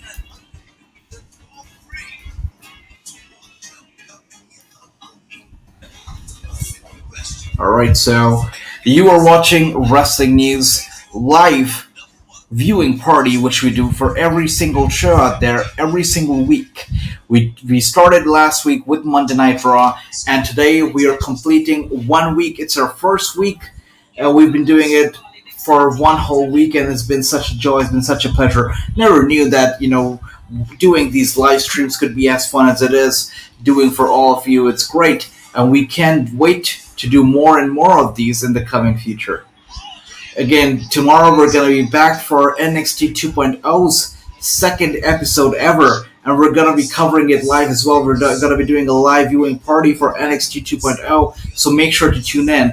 And right after we go off the air with our Monday Night Raw live viewing party, our little watch-along show, KJ White's going to be taking over with his breakdown show, where he's going to be reviewing tonight's show and going over the results of all of it. So make sure to tune in right after we go off the air. KJ White's going to go on the air, and he's going to be talking about the show, going to be talking about the results from the show, and telling you all about his opinion on the show. If I could predict, if I could do a little production, an early prediction of how KJ would rate this show, I'm going to do a little prediction right now. Knowing the show and knowing KJ, I feel like KJ's been very, very generous when it comes to these shows, and he's generous in a very good way, a very fair way as well. So we haven't seen the main event yet. We still have about an hour and 20 minutes of the show to go. So it's a very early prediction. But so far, I think that KJ would rate it a 3.5 or a 3.7. It's a very wild prediction, but I feel like that's a fair rating for the show so far, and I feel like KJ would land somewhere around that ballpark. So 3.7 for the show right now. So we're back from the commercial break. This match, as I said earlier, is for the Tag Team Championship, and when they win the Tag Team Championships, they want the fans to go "we." They want to raise their hands up and do a little "we" move, "we" as in victory. So I think that spoiled the match a little. I don't see why Rhea and Nikki ASH would not win this match. I mean, they have to win this match since they're doing it to raise awareness for pediatric cancer. It has to happen.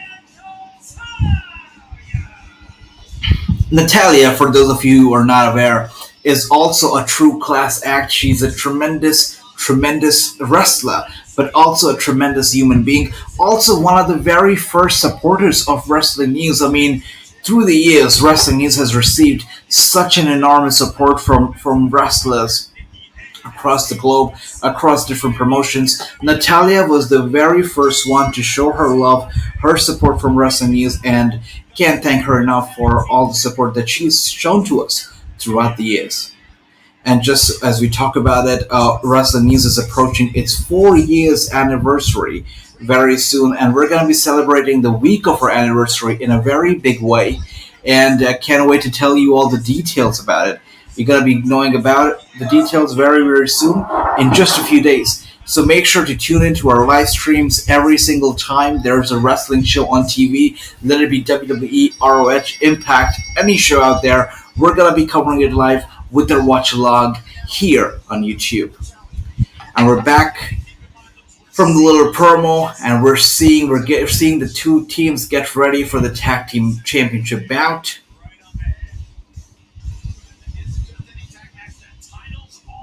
The titles, of course, they're on the line. We're seeing Tamina Snuka start the match with Nikki ASH. ASH as in almost a superhero. So, Nikki right now going after Tamina.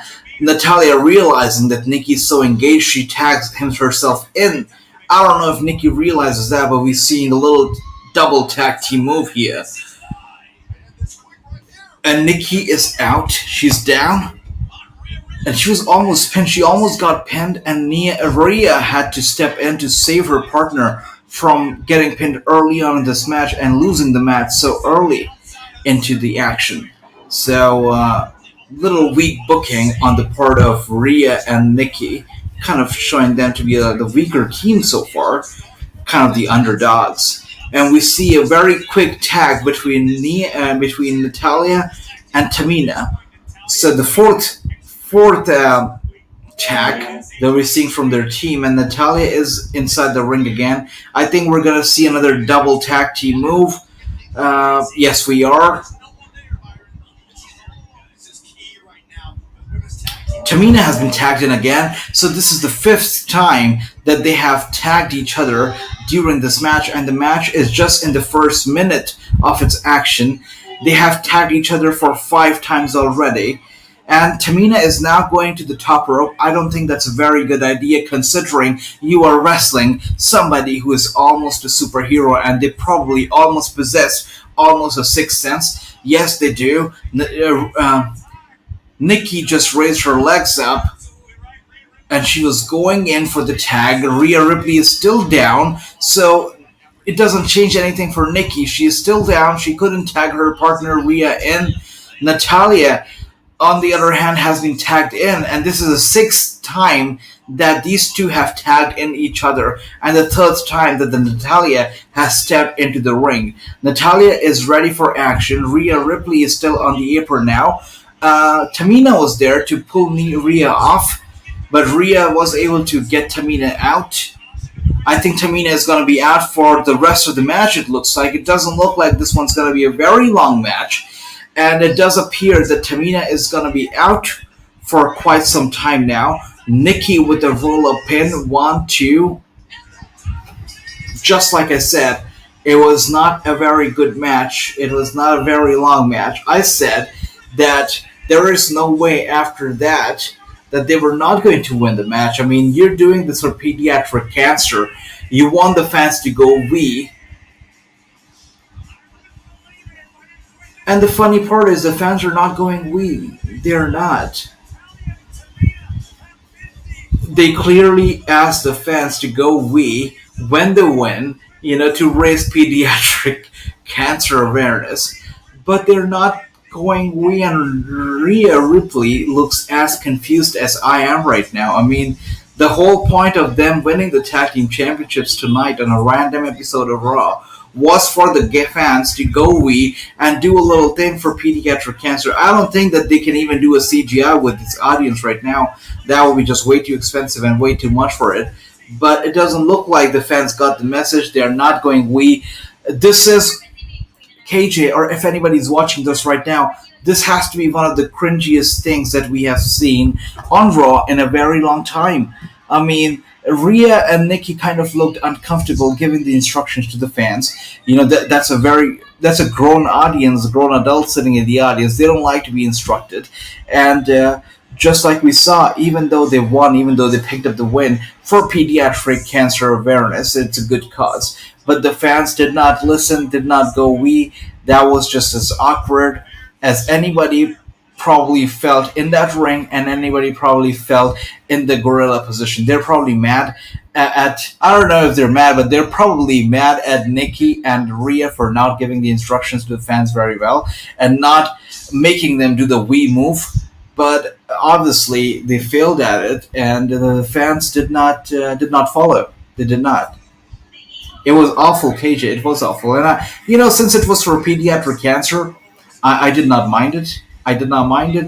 But you cannot instruct the fans and expect them to follow. You can't force them to do anything, and they did not. It shows. It was a confusing end because they wanted it to be a short match. They were not invested into this match. They wanted to get over with it very soon, and they wanted them to win. So, but weird booking nonetheless. What a weird match. I mean, Rhea was out longer than a WWE official is whenever an official gets hurt. Rhea was out longer than that. When she got up, she attacked Tamina. Rhea did not even get involved in the match even once. But Nikki, I don't know the booking of this match. I mean, I can only compare it to the booking with this Eva Marie and Do a Drop. They kind of did it for, to send a message to the young fans out there who are victims of bullying and whatnot. I feel like that was the point of that match between Eva Marie and Do a Drop. And I feel and I believe that what they have done with this tag team match with Rhea Ripley and Nikki ASH involved is that they've sort of turned Rhea and Nikki into cartoon characters to appeal to the younger fans out there. And what they did with this booking of this match was they showed Nikki ASH get hurt throughout the match, but at the end she picked up the win and she won. Now, Nikki ASH being a superhero character is obviously, it appeals to the younger audience.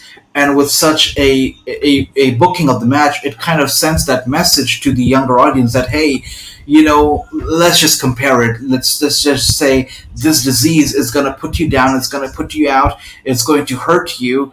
It's going to make you feel that you're going to lose. But at the end, if you do not give up, you're still going to be winning, and you're still going to be defeating the disease. I feel like that's what they did with this booking. I don't know if I'm thinking too much or if I'm getting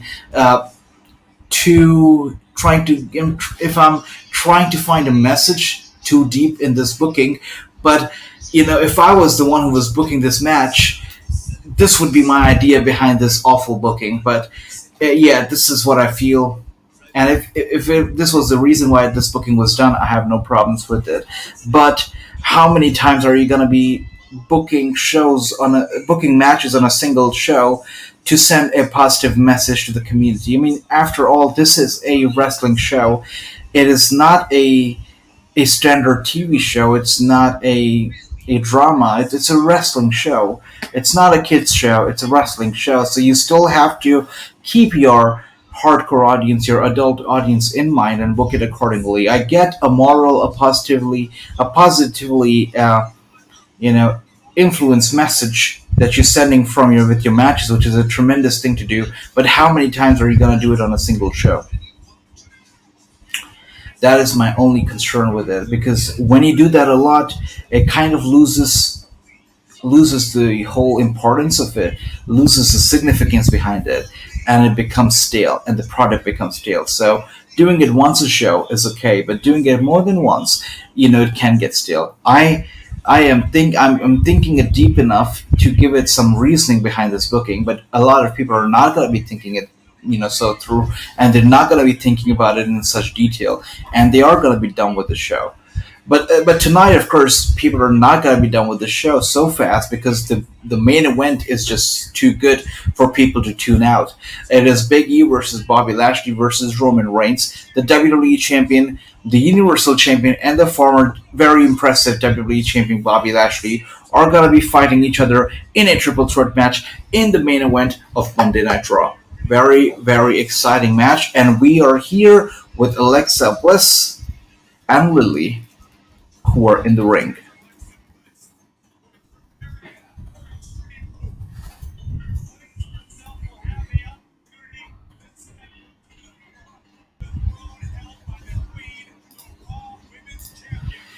And I'm pretty sure we're going to be seeing Charlotte Flair make her way to the ring as well in just a bit, because we're seeing Charlotte and Alexa, who are going to be competing at Extreme Rules in just a week's time. And that match is obviously going to be for the Raw Women's Championship. Lily and Alexa both are enjoying their time, swinging in the middle of the ring. Lily looks very happy. She's got a great big smile on her face, and so does Alexa Bliss. So let's listen in.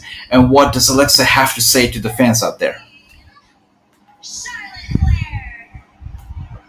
Alright, so Alexa is calling out Charlotte to the ring. And Charlotte's music has now hit.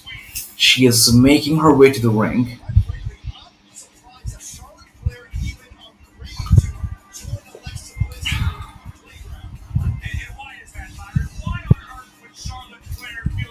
Alright, so Charlotte Flair joins Alexa Bliss.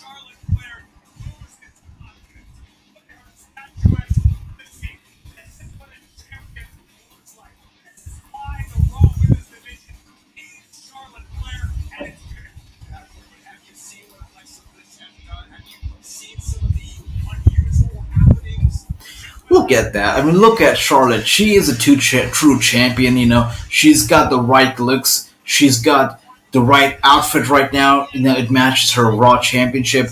She got the right makeup, the right hairstyle. She is a true queen. She is a true champion. I don't think that we have seen a women's champion, or even a champion in general, as good as Charlotte Flair is. She is good inside the ring. She's good outside the ring. When she walks, when she talks, it's a champion talking. Whether or not she has the belt around her waist or not, she is a true champion. But Alexa Bliss is a true threat, and we have yet to see if Alexa will be able to defeat Charlotte Flair at Extreme Rules, because these are two very different personalities. Alexa Bliss is just as twisted as it comes. Charlotte Flair is also as twisted, but in a whole another way. Charlotte Flair is now here waiting for her microphone, and waiting for the microphone just way too long. Make yourself comfy. There's a microphone right there. And the mic was right there on the horse. She did not realize that. Oh gosh. All right. A little weird. Probably wasting my time, so please continue with your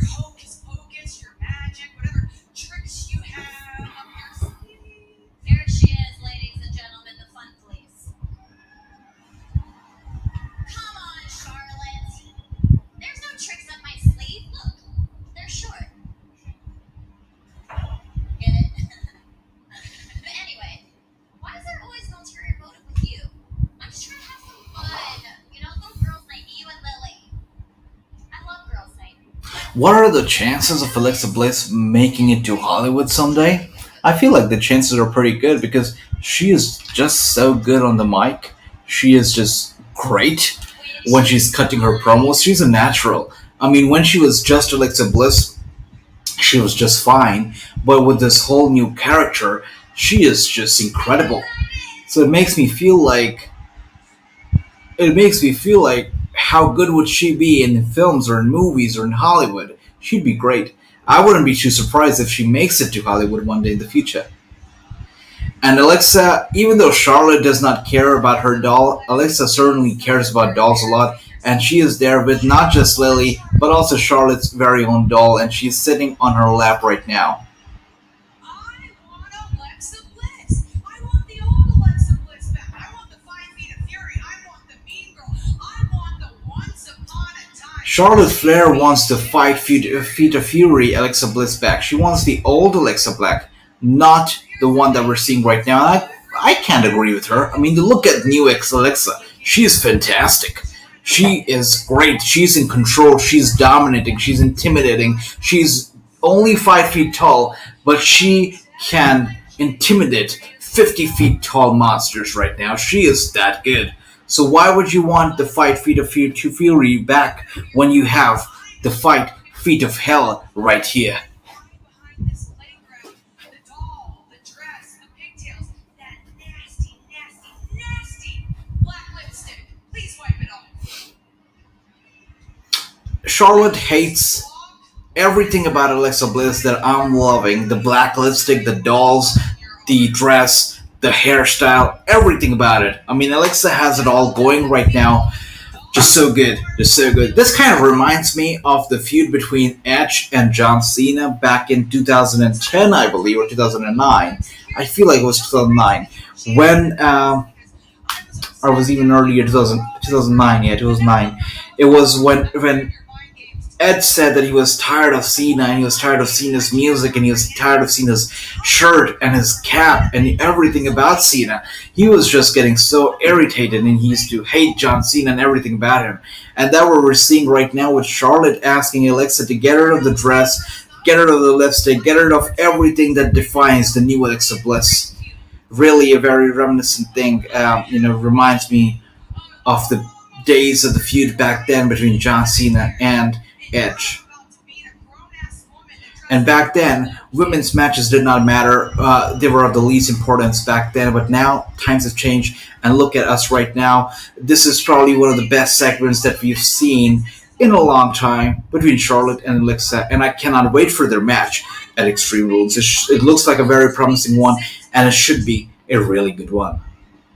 So, do you want me to do that tonight? Or do you want me to wait till this Sunday at Extreme Rules? Alexa doesn't look happy. Oh my gosh, Charlotte. We get it. You're the best. You're the champ. You're in your own league. No one can reach Charlotte. Do you not get sick and tired of hearing it like the rest of us do? We get it. Yes, you've won more titles than any other woman. But that also means you've lost more titles than any other woman. Alexa says that she understands that Charlotte is truly the best. She's won more titles and lost more titles than any other woman. But Alexa is definitely not intimidated. Of course she's not. Without a title, who is Charlotte Flair? Very good question by Alexa Bliss. She's asking Charlotte, without a title, who is Charlotte Flair? Nobody knows because even you don't know. If you don't have a title to wear on your shoulder and brag about, you don't really have anything. Nothing.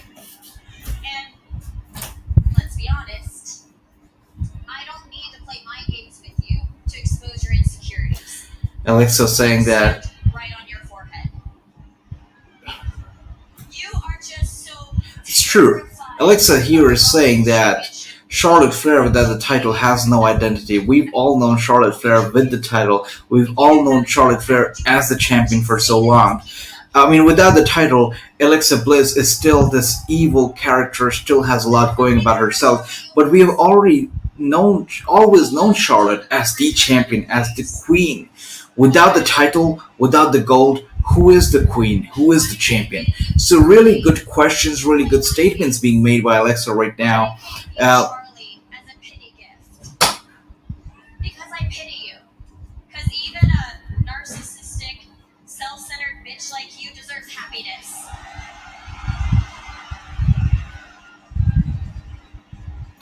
and she calls Alexa a narcissist, a self-centered bitch. Call me whatever you want because Big statements being made by Alexa right there. Really big statements.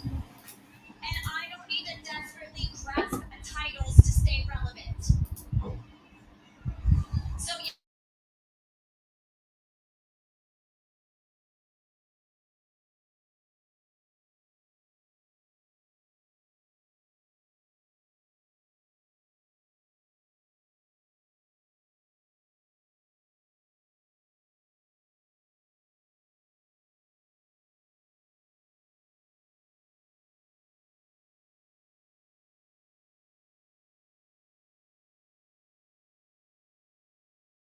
find out.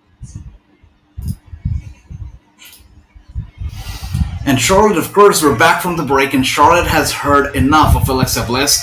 Alexa's heard enough of Charlotte. Charlotte did shove Alexa to the corner.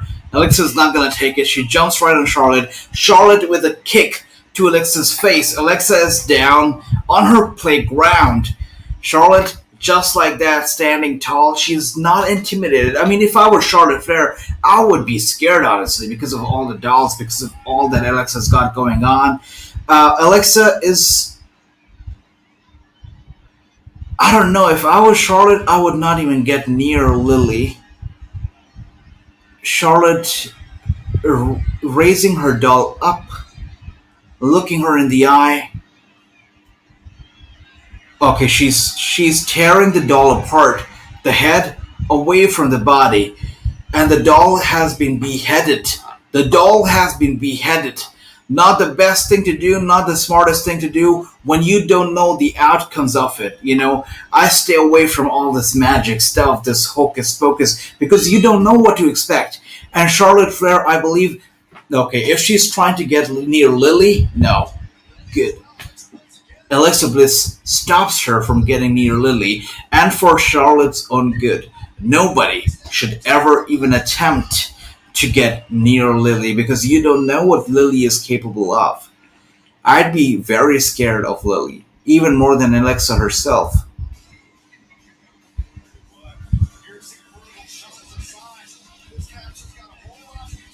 What a tremendous segment that was. That gave me goosebumps, actually. I got goosebumps just watching that. The way Alexa just holds Lily in a very possessive manner, really just looking after her like she's her own child. The way Charlotte beheaded her own doll and really just tearing it apart shows that she does not know. Charlotte does not know what Alexa Bliss is capable of, and Charlotte does not know what can happen, what she can expect this coming Sunday at Extreme Rules. She has no idea.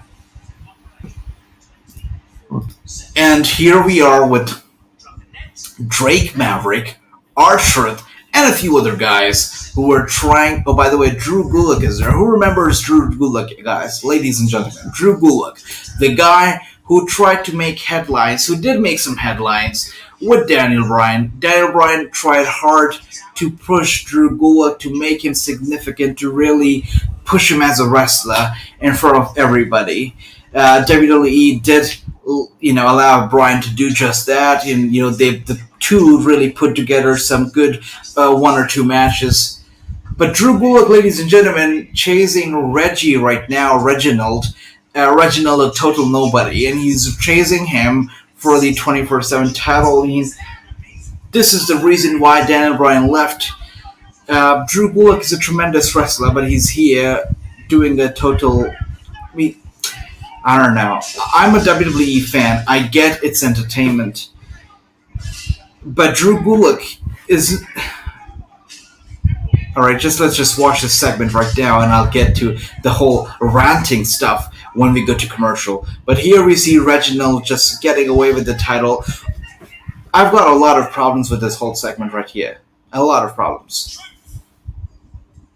I gave you the signal. I said the word. You said the word now, dog. Guys, I am very stuck in this. I can't get out of here. Akira Tozawa right there. Akira Tozawa, Drew Gulak, Drake Maverick, R-Truth. I mean, at least Akira Tozawa and Drew Gulak could have been booked better. R-Truth, he does his own thing. He's a free bird. He loves what he does. He loves being booked like this. Can't complain. He does it well. Drake Maverick lost to a 10-year-old even before coming to the WWE. So for him to be booked this way, it's fine by me. But Akira Tozawa and at least Drew Gulak could have been booked better. And by the way, Reginald, the 24/7 title holder, who is Reginald? Do we know enough about him? Why is he here? Is he a wrestler? What is he? I don't know, because all the time I see Reginald, he's wearing that suit. I have never seen him in his ring gear. I don't know. Today I saw his face up close, so I think I'll recognize him the next time I see him. But I hadn't seen his. I don't know, guys. Not a big fan of this whole thing. I don't know who Reginald is. He wasn't introduced properly. Lots of problems there. The 24/7 title is a disgrace. It was supposed to be a thing because the USA Network, wanted to bring up its ratings, and this was WWE's way of bringing up its ratings. But is the 24/7 even something that people care about anymore? Is the 24/7 title even something that people tune in for anymore? Why is it even there? Because it's definitely not going to help them bring up the ratings, and it's not going to help them beat AEW Dynamite in the key demographics, or is it? And by the way, speaking of AEW Dynamite and the key demographics, look at what we're having. Look at what's happening right now. Look at the change that AEW has made. Not only have they made their own product just so good and so well, but they've also made WWE's product better than it's been in years.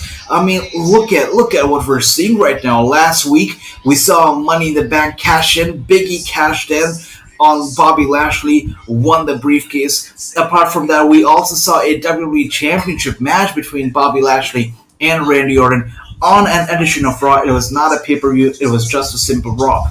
We were in for a treat last week, and we are in for a treat tonight again, as we saw the opening match was between Bloodline then the New Day. We saw some tremendous matches tonight. We saw some tremendous segments, and to capitalize it all, to send the crowd home happy, we're seeing a tremendous main event between Big E, between Roman Reigns, and between Bobby Lashley. It's going to be a triple threat match, and it's going to be closing the show. If you think about it, if you see all of it, it only points to one thing and one thing only.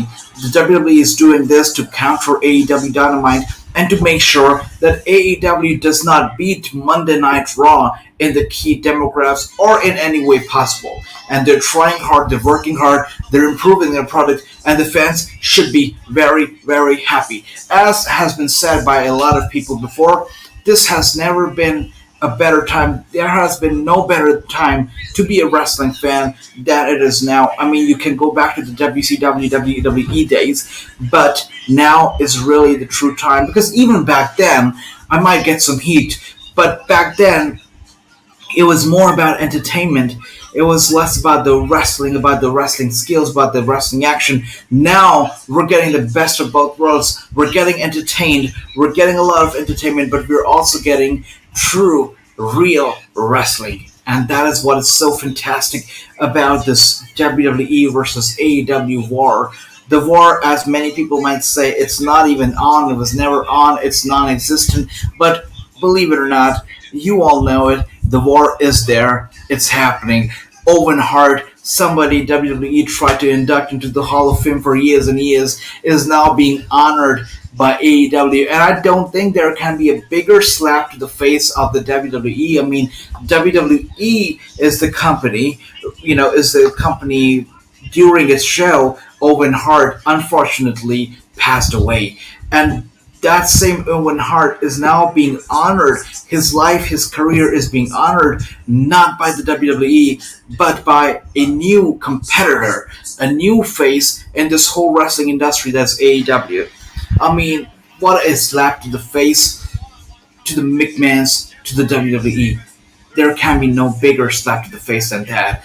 Now we're seeing Jeff Hardy here. He's waving his towel around because he doesn't have a title to wave around, and that is because the title holder, Damian Priest, is sitting at the commentary desk, calling the action as this show goes on, as the match goes on between Jeff Hardy and Sheamus.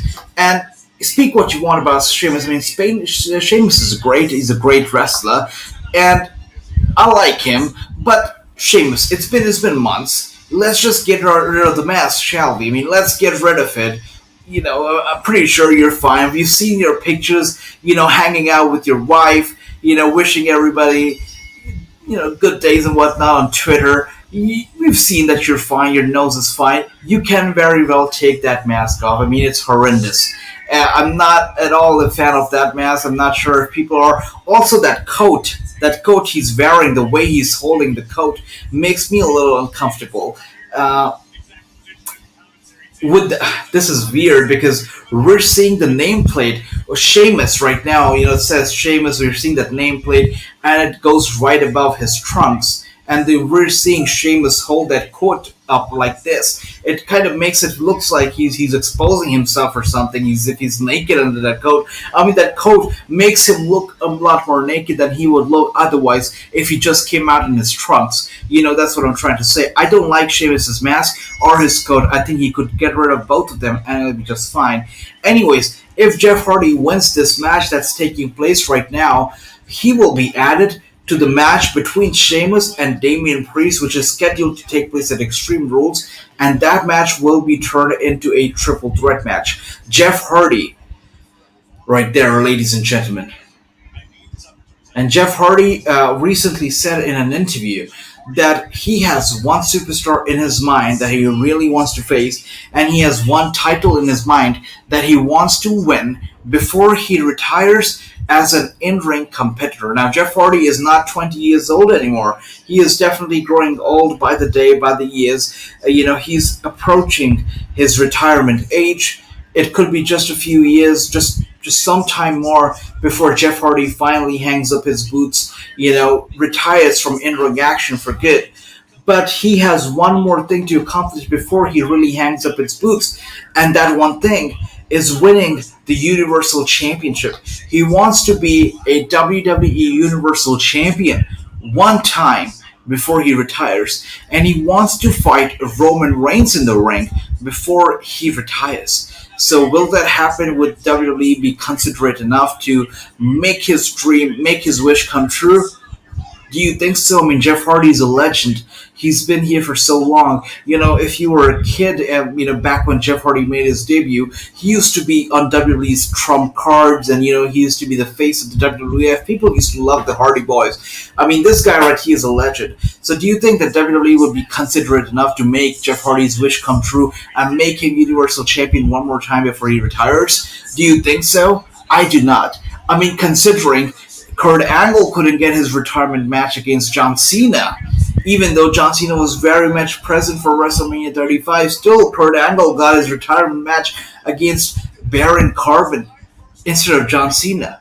If a veteran like Kurt Angle could not get his wish fulfilled by the McMahon family or by the WWE and the authority behind WWE, if he could not get it done, I don't see Jeff Hardy getting his wishes come true either. I don't see McMahon playing the Santa Claus and really handing him the Universal title before he retires. I don't think it's going to be so easy. So it is something that Jeff Hardy really wants to happen, but you never know. You never know if it'll happen or not.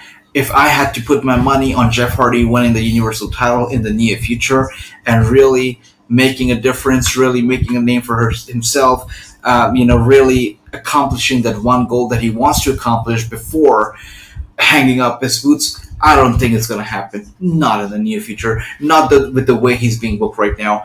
And as I say that, I do see him winning this match. I do see him being added to the Extreme Rules match, making it a triple threat.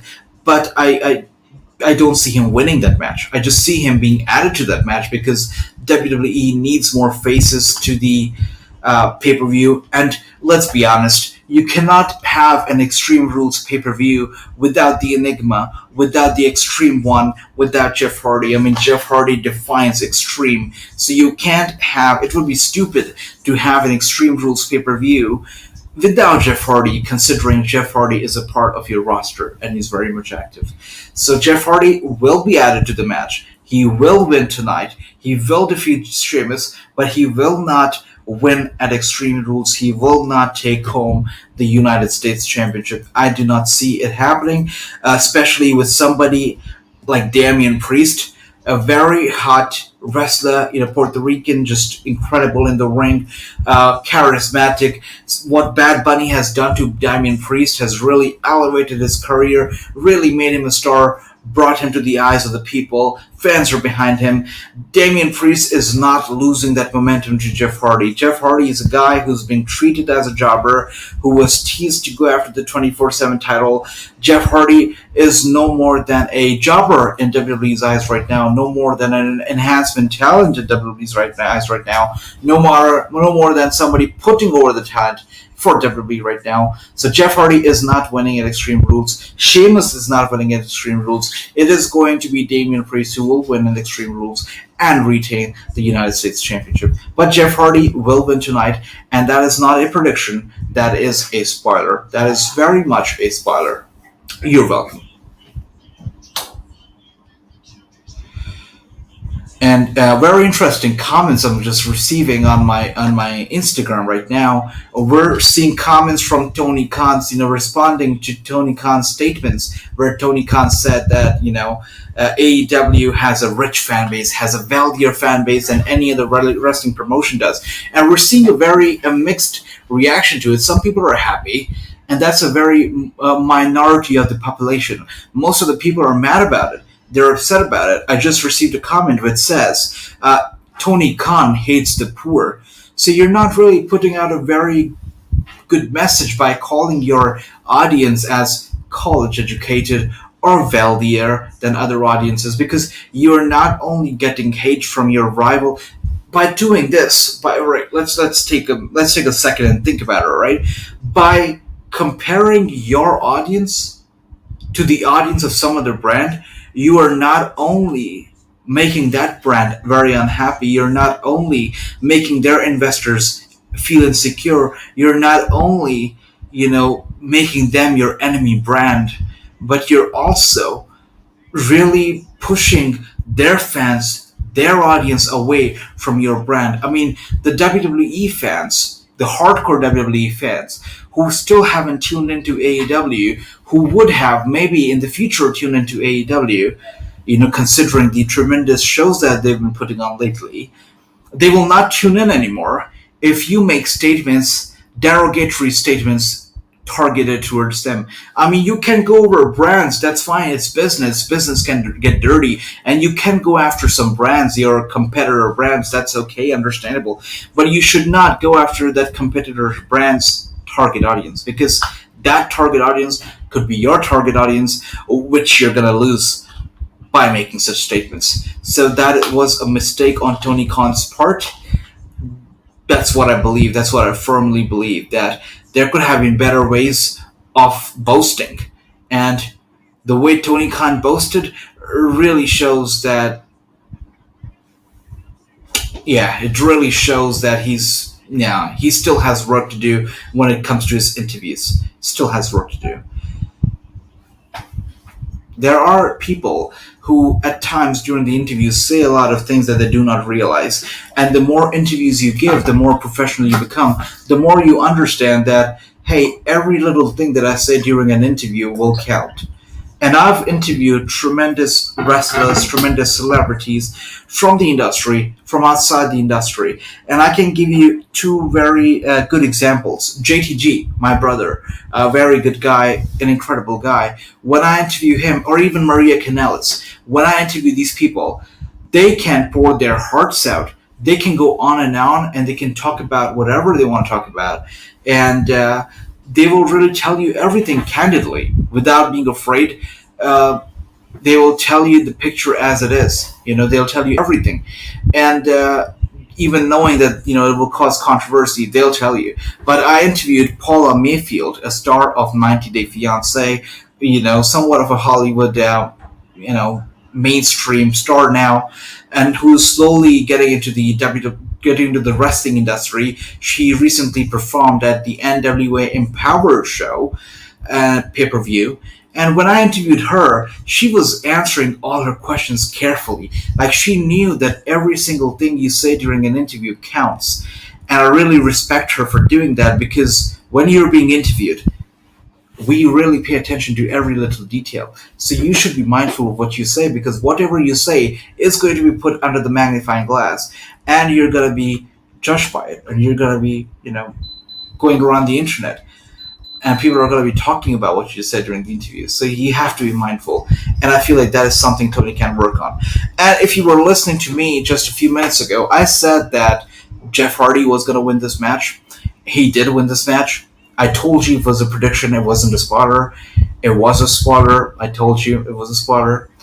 Jeff Hardy has won the match. He has been added to the triple threat at Extreme Rules, which is going to be for the United States Championship. It is going to be Jeff Hardy versus Damian Priest versus Sheamus. I told you it was going to happen. And I've also told you the result of that very triple threat. Damian Priest is going to win. We're seeing Damian Priest being put over right now. He's laying the smack down on Sheamus. And yeah, nothing too surprising there. Damian Priest is red hot. There's no way he's losing. There's no way he's going down. There's no way he's not being put over tonight or at Extreme Rules. Just look at him go. I was very right about it. Feeling a bit proud when I say this, but I was very, very right about it. Very right about it.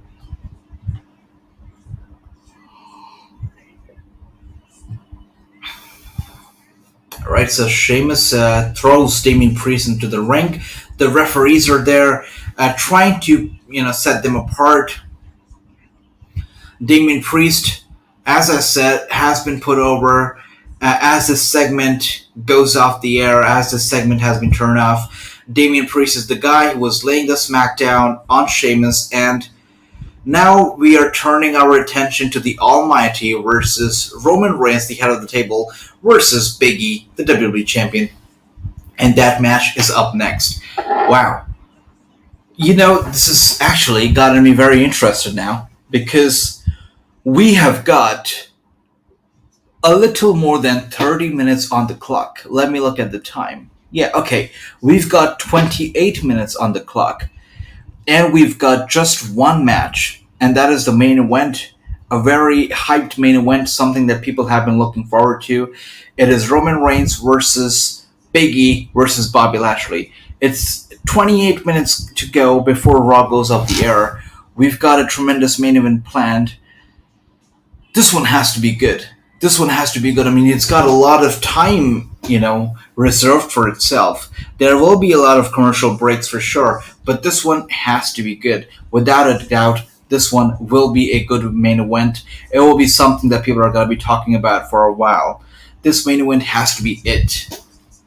And if you know, you know that AEW Dynamite is hosting its Grand Slam event this week itself. So this is definitely WWE's attempt at getting to them and making sure that their viewership, considering their key demographics, or even their viewership all in all, considering AEW has some marquee matches lined up, Bryan Danielson versus Kenny Omega and whatnot, they've got some good matches lined up. So WWE knows the threat in front of them. They know that they have to keep their investors happy, and this is their way of trying to keep the investors happy. But is Bobby Lashley versus Roman Reigns versus Big E in a triple threat match enough for them to beat AEW in ratings or in key demographics? Is it going to be enough to beat AEW when they're hosting their incredible Grand Slam? What a lineup. Their Grand Slam show this week. Is it going to be enough? If I if I'm again, I'm very critical of AEW. I'm not always behind them. I speak facts, and I'm not the biggest fan. I just speak facts. I speak as it is, so I'm not being biased here. But if I were to compare Grand Slam versus what we're seeing on Raw tonight, I would say that AEW Grand Slam is going to beat Raw in terms of ratings. I just see it happening. I see it happening. I feel like AEW Dynamite is gonna be it. It's gonna be the show this week. I don't know about the ratings at least. I think that it has the potential to beat Raw in terms of ratings, but one thing is for sure, it will once again beat Raw in terms of its key demographics. It will happen. And that is not a prediction, again, it's a spoiler. So it is main event time. We're seeing Lashley versus Reigns versus Big E. And I'm pretty sure Roman Reigns kind of regrets coming to Raw tonight. You know, he was probably happier on SmackDown where he was the head of the table. He is the head of the table. And being on Raw here, he's really two against one. If you look at the brand war between Raw and SmackDown, you've got two stars from the Raw brand, you've got one from SmackDown. SmackDown has a 2 out of 1 chance to really be able to win tonight and really win this, if it's even existent, to win this brand war between Raw and SmackDown itself.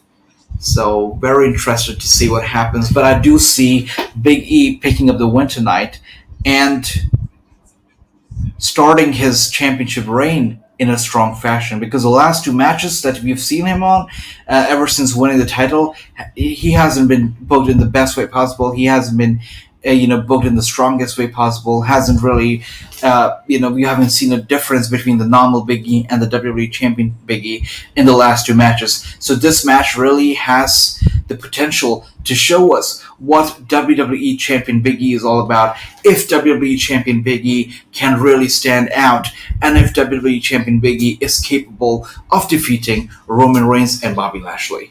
And as I said before, what I see happening tonight is Bobby Lashley and Roman Reigns really going after each other, really putting the hurt to each other, and I see Roman Reigns spearing Bobby Lashley, and then Big E somehow shoving Roman Reigns out of the ring and picking the win by pinning Lashley. Who knows, maybe Reigns and Lashley will both go for spears. I mean, since both of their finishers are spears, we could see both of them going for spears at the same time. Both of them collide head to head. Both of them are down and out, and Big E goes for Bobby Lashley, pins him, and gets the win. Anything can happen, but I definitely see Big E pinning Bobby Lashley tonight. There is no way Big E or Lashley are pinning Roman Reigns, and this is the reason why tonight's match is a triple threat, because because Roman Reigns will not get pinned, especially not on a random episode of Monday Night Raw, especially not considering he is the Universal Champion and the head of the table. Roman Reigns is not getting pinned tonight. Big E is not getting pinned tonight since he is the new WWE Champion. He has to be, just reserved. I mean, he can't be pinned like that on a random episode of Raw. That too, his first Raw since he's champion. Big E can't be pinned. Roman Reigns can't be pinned. We're left with Lashley. Lashley's going to be pinned, and Big E is picking up the win. Considering Roman Reigns already, his team won a match tonight at the start of Raw, he doesn't need another win right now, but Big E does, and Big E will pin Lashley tonight to get his first win on Raw since becoming WWE Champion. Yes, so this is a definite spoiler. Sorry for the spoiler, you guys, but Big E is winning tonight. I can bet anything right now. Big E is pinning Bobby Lashley and becoming champion. They can even go for his bad knee to make him not look very, very weak. They can always go for his bad knee and, try to capitalize on that so that he doesn't look as weak as, anyone else would. But, yeah, Big E is definitely here to win. Bobby Lashley, if you look at him right now, I don't know about him, but every time he enters, he's all, covered in sweat and water. He's very, very angry. He's very determined. But I'm seeing a very calm Bobby Lashley. He doesn't look as angry. He doesn't look as, maybe it's because he doesn't have MVP by his side. MVP, as we know, is injured. He's sidelined with an injury right now. Maybe that's what's missing. Maybe that's the reason why Bobby Lashley doesn't look as determined as he always does every time he makes his way to the ring. Right now, Bobby Lashley looks like he's a bit calm. He's bothered, but he's still calm. He doesn't look as aggressive as he usually does when he's coming in for a fight. And tonight's main event is big. So on a usual day, I would expect Bobby Lashley to be really angry, really aggressive. But right now, he looks just... Yeah, I'm here. I'm just here to close the show. Just here to be done with it. And Big E, if you look at Big E now, he looks determined. He looks angry. He's not here for games. No, not here for a dance routine. He threw off his attire. His jacket. He kept his championship belt aside. He's here for business. And the bell has rung. It waited for nobody. Bobby Lashley and Big E are going after each other. Roman Reigns is just enjoying what he's seeing right now. He's taking his time. He's now going to go after Big E. Big E, all right.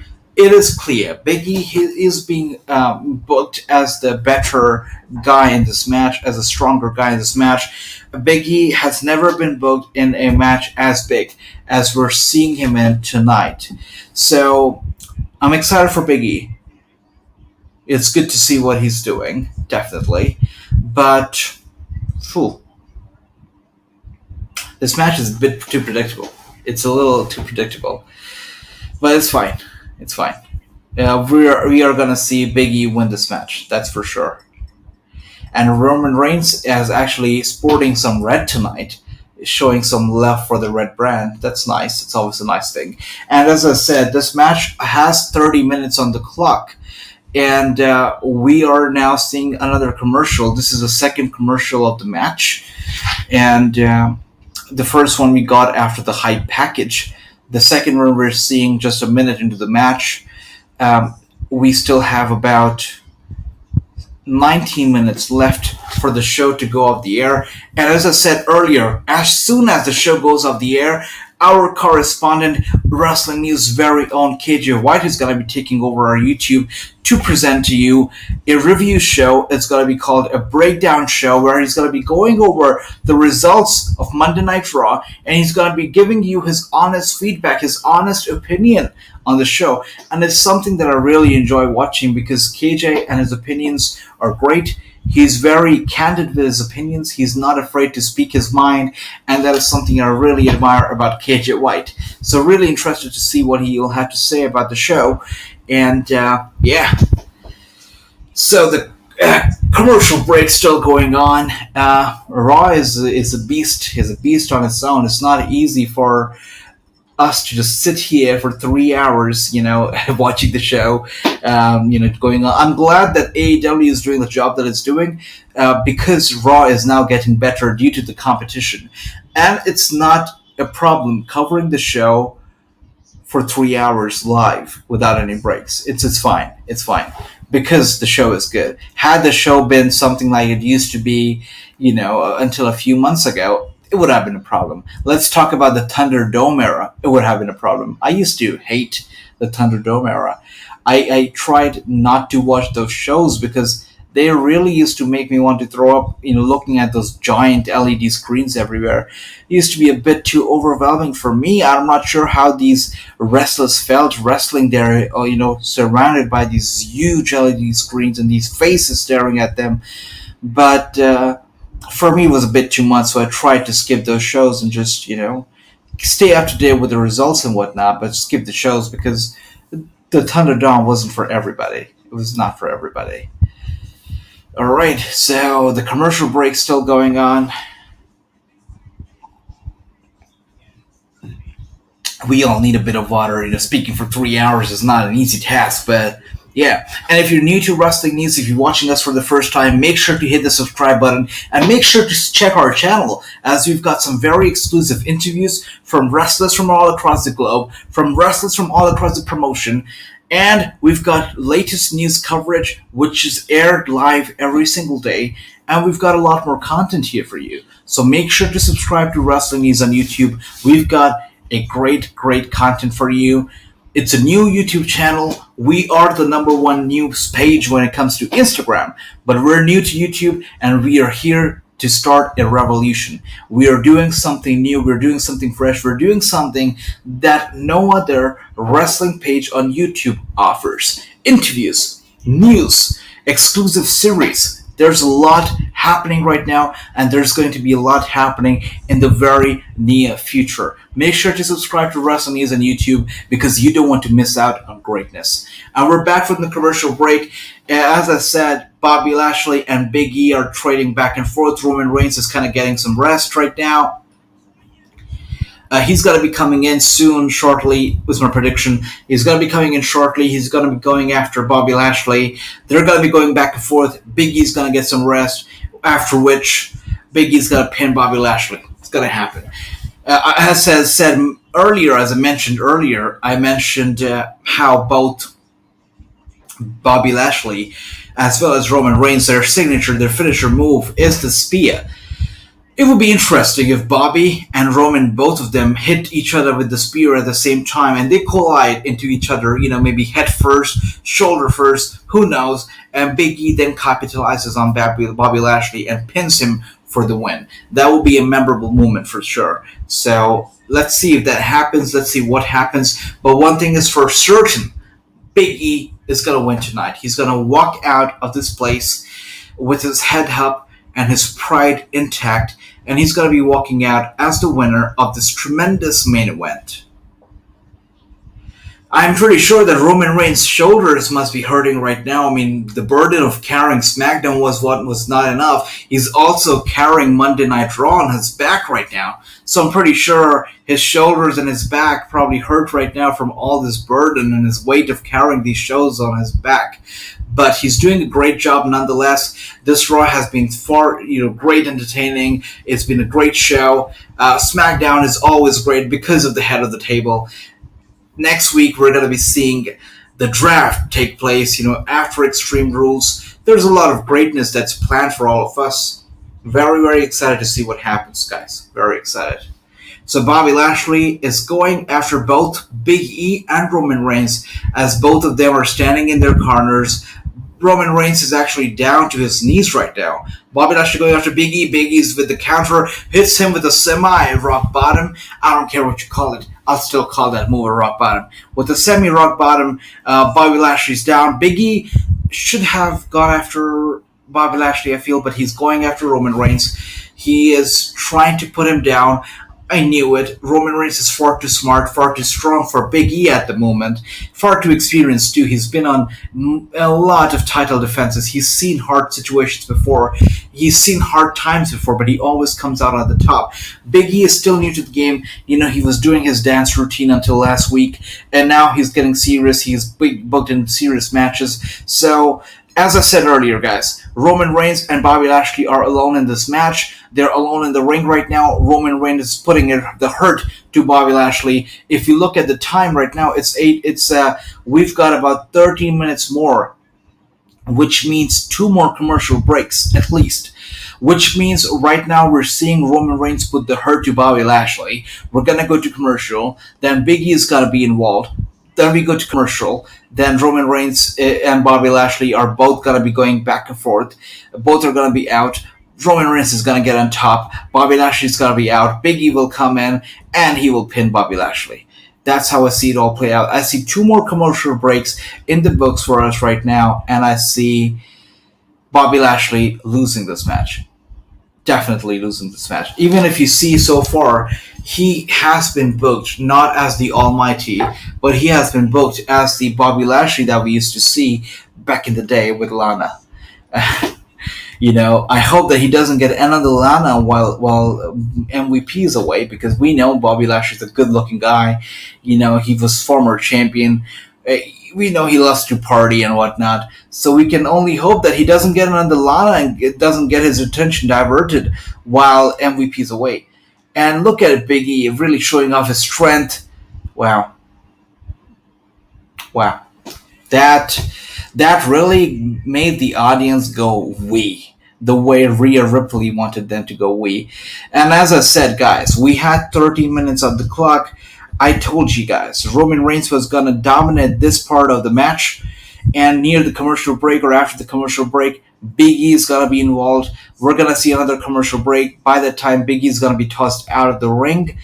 Roman Reigns is going to be in control. Bobby's going to be in control too. Then Roman Reigns is going to take over. He's going to dominate the match. Big E's going to step in, going to put Roman away and pin Bobby Lashley. That's how I see it all play out. We are seeing what I believe is the second last commercial of the night for Monday Night Raw, after which we're going to see one more, which is going to be a game changer, and Big E is going to win. Ah, gosh, I should be hired by the WWE for my predictions and whatnot I do. I mean, why? I mean, WWE, if you're watching right now, WWE, anywhere, you talk about WWE India, you talk about UK, you talk about the main WWE headquarters. If any of you guys, if you're watching right now, you know what to do. Pick up your phone, call Wrassingh, email Wrestling News, because you know where the ratings are, you know where the money is. The money is with Wrestling News. And you have to be associated with us. So pick up the phone. Let's talk business. Let's talk something good. And the commercial is going on right now.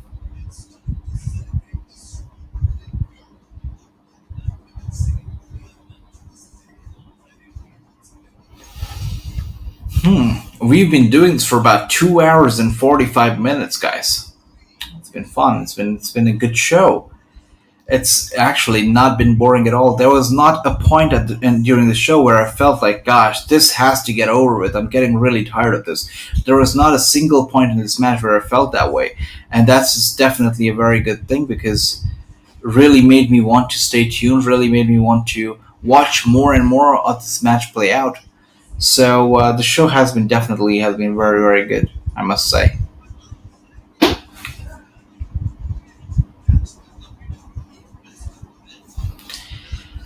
Can't believe the commercial's still going on. We've got one more commercial before we go off the air, it seems.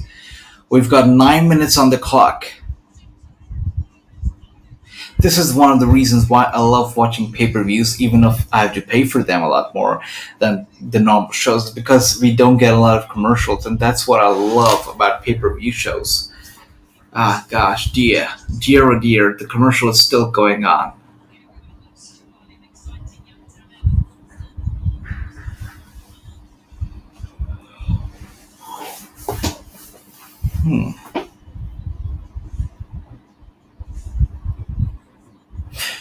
Who's watching AEW Dynamite Grand Slam this week? Are you guys excited for Rampage, for Dynamite? I am. If you are, let me know. I'd love to talk to you guys about what you think about AEW Dynamite and Rampage Grand Slam edition this week. Alright, looks like this is the final commercial. So far, it looks like we're going to be back.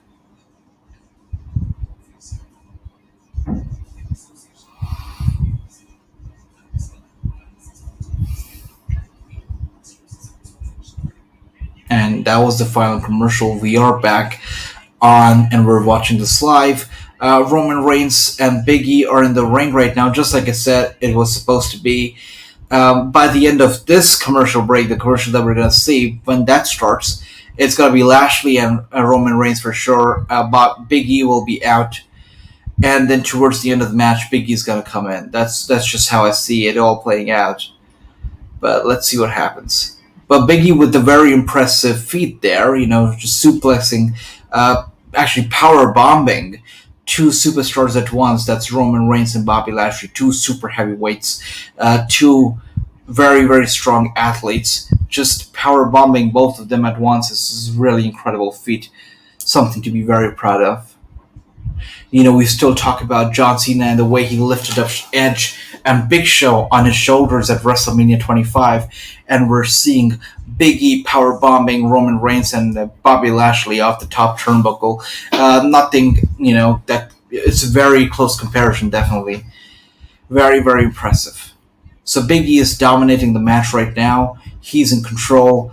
Um, he's really going for a signature move. Okay, as I said, Lashley is now involved. He puts Big E out. It's all playing out just the way that I had predicted it to.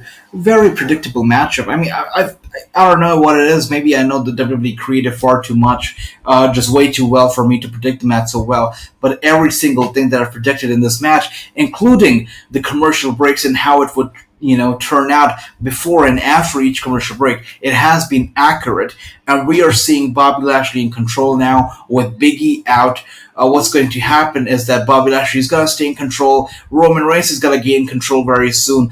I can see a double head-to-head spear taking place very soon. If that doesn't happen, Big E is still going to get involved, and he's going to be pinning Bobby Lashley. There is no way in hell that Roman Reigns is going to get pinned. There's no way that Roman Reigns is going to get pinned on a random episode of Raw. He's far too hot for that to happen. There's no way that Big E is going to get pinned on the first ever Raw ever since he's won the WWE Championship, which only leaves us to one person and one person only, and that is Bobby Lashley. Bobby Lashley will get pinned tonight, and he will get pinned by Big E. And you can note that down. You can mark it down. If that doesn't happen, I'm gonna lose a very big one right now because I'm making a very bold prediction here. Roman Reigns is not gonna get pinned. Bobby Lashley is gonna be one who's gonna get pinned and gonna get pinned by Big E. And Big E is just showing off right now, showing off his pure power, his pure strength. But the thing is that no matter who loses this match, everybody has been booked so strongly. Everyone has been made to look like such a champion. Speaking of making somebody to look like a champion, what are your thoughts on Big E's singlet? What are your thoughts on his attire? We've seen Big E in a singlet ever since he started wrestling in the WWE. We have seen him in a similar outfit, in a similar attire.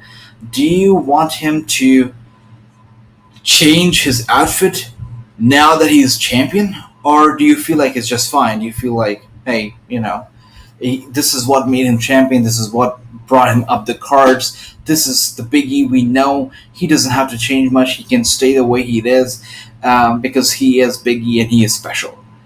For me personally, I don't mind his attire at all. He looks good in it.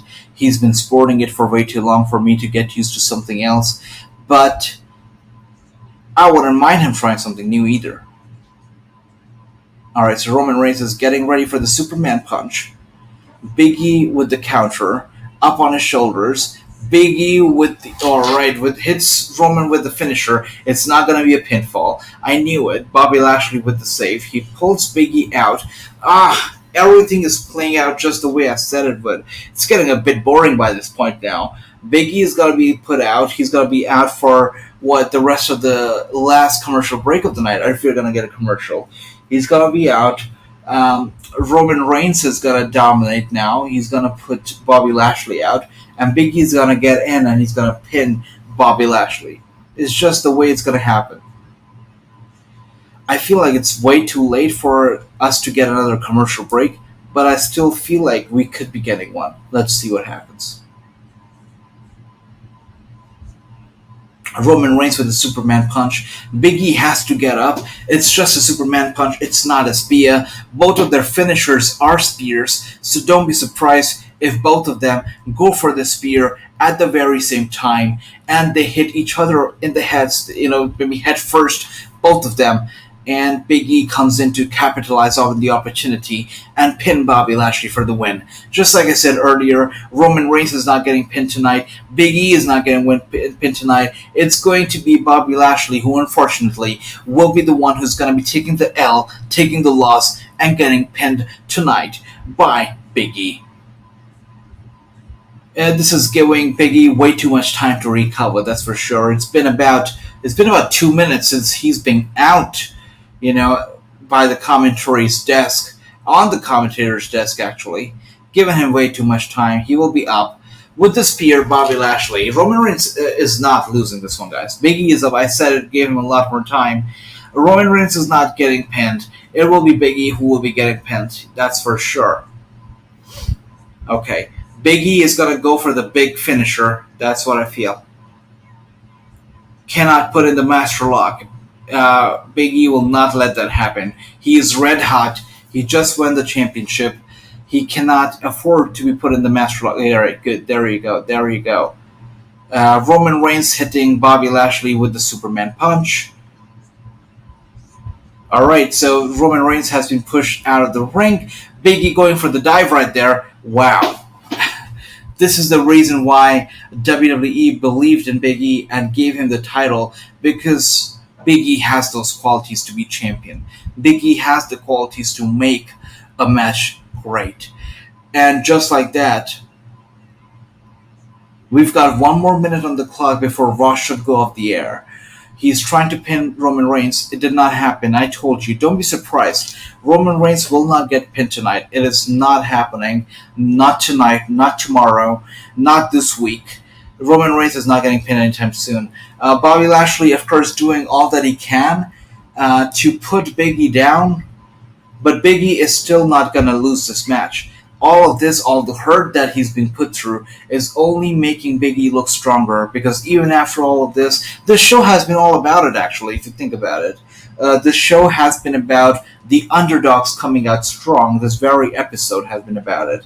You know, you look at Doudrop, Eva Marie, you look at Nikki ASH, Rhea Ripley, the underdogs won, and here Big E is the clear underdog. Roman Reigns hit him with a spear.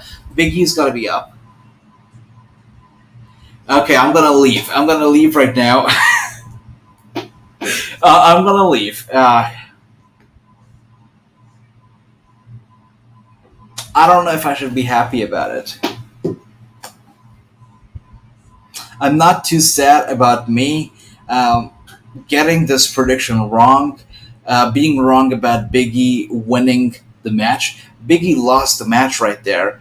This was Big E's first ever Monday Night Raw ever since he has won the WWE Championship. This was supposed to be Big E's night, and Big E lost the match. Big E lost his very first match. Yes, it was a triple threat. Yes, Bobby Lashley got pinned. Big E did not, but he still lost. He still had no energy to get up and break the pinfall. I have no words. Alright, I'm gonna take this over, and KJ White, our Wrestling News correspondent, is gonna be taking over with his brand new show that is Breakdown, where he's gonna be going over the results of this show, and he's gonna be reviewing Monday Night Raw for all of you. So KJ is gonna take over. I have no words right now. This could have been it. This could have been the show. This could have been Big E's moment, but it's been stolen from him. And this makes me very, very worried about what's to come with Big E and his title reign. I'm concerned. Alright, without wasting any more time, guys, I present to you KJ White with his Breakdown show. Make sure to tune in, as he's going to go live in just 2 minutes. See you then.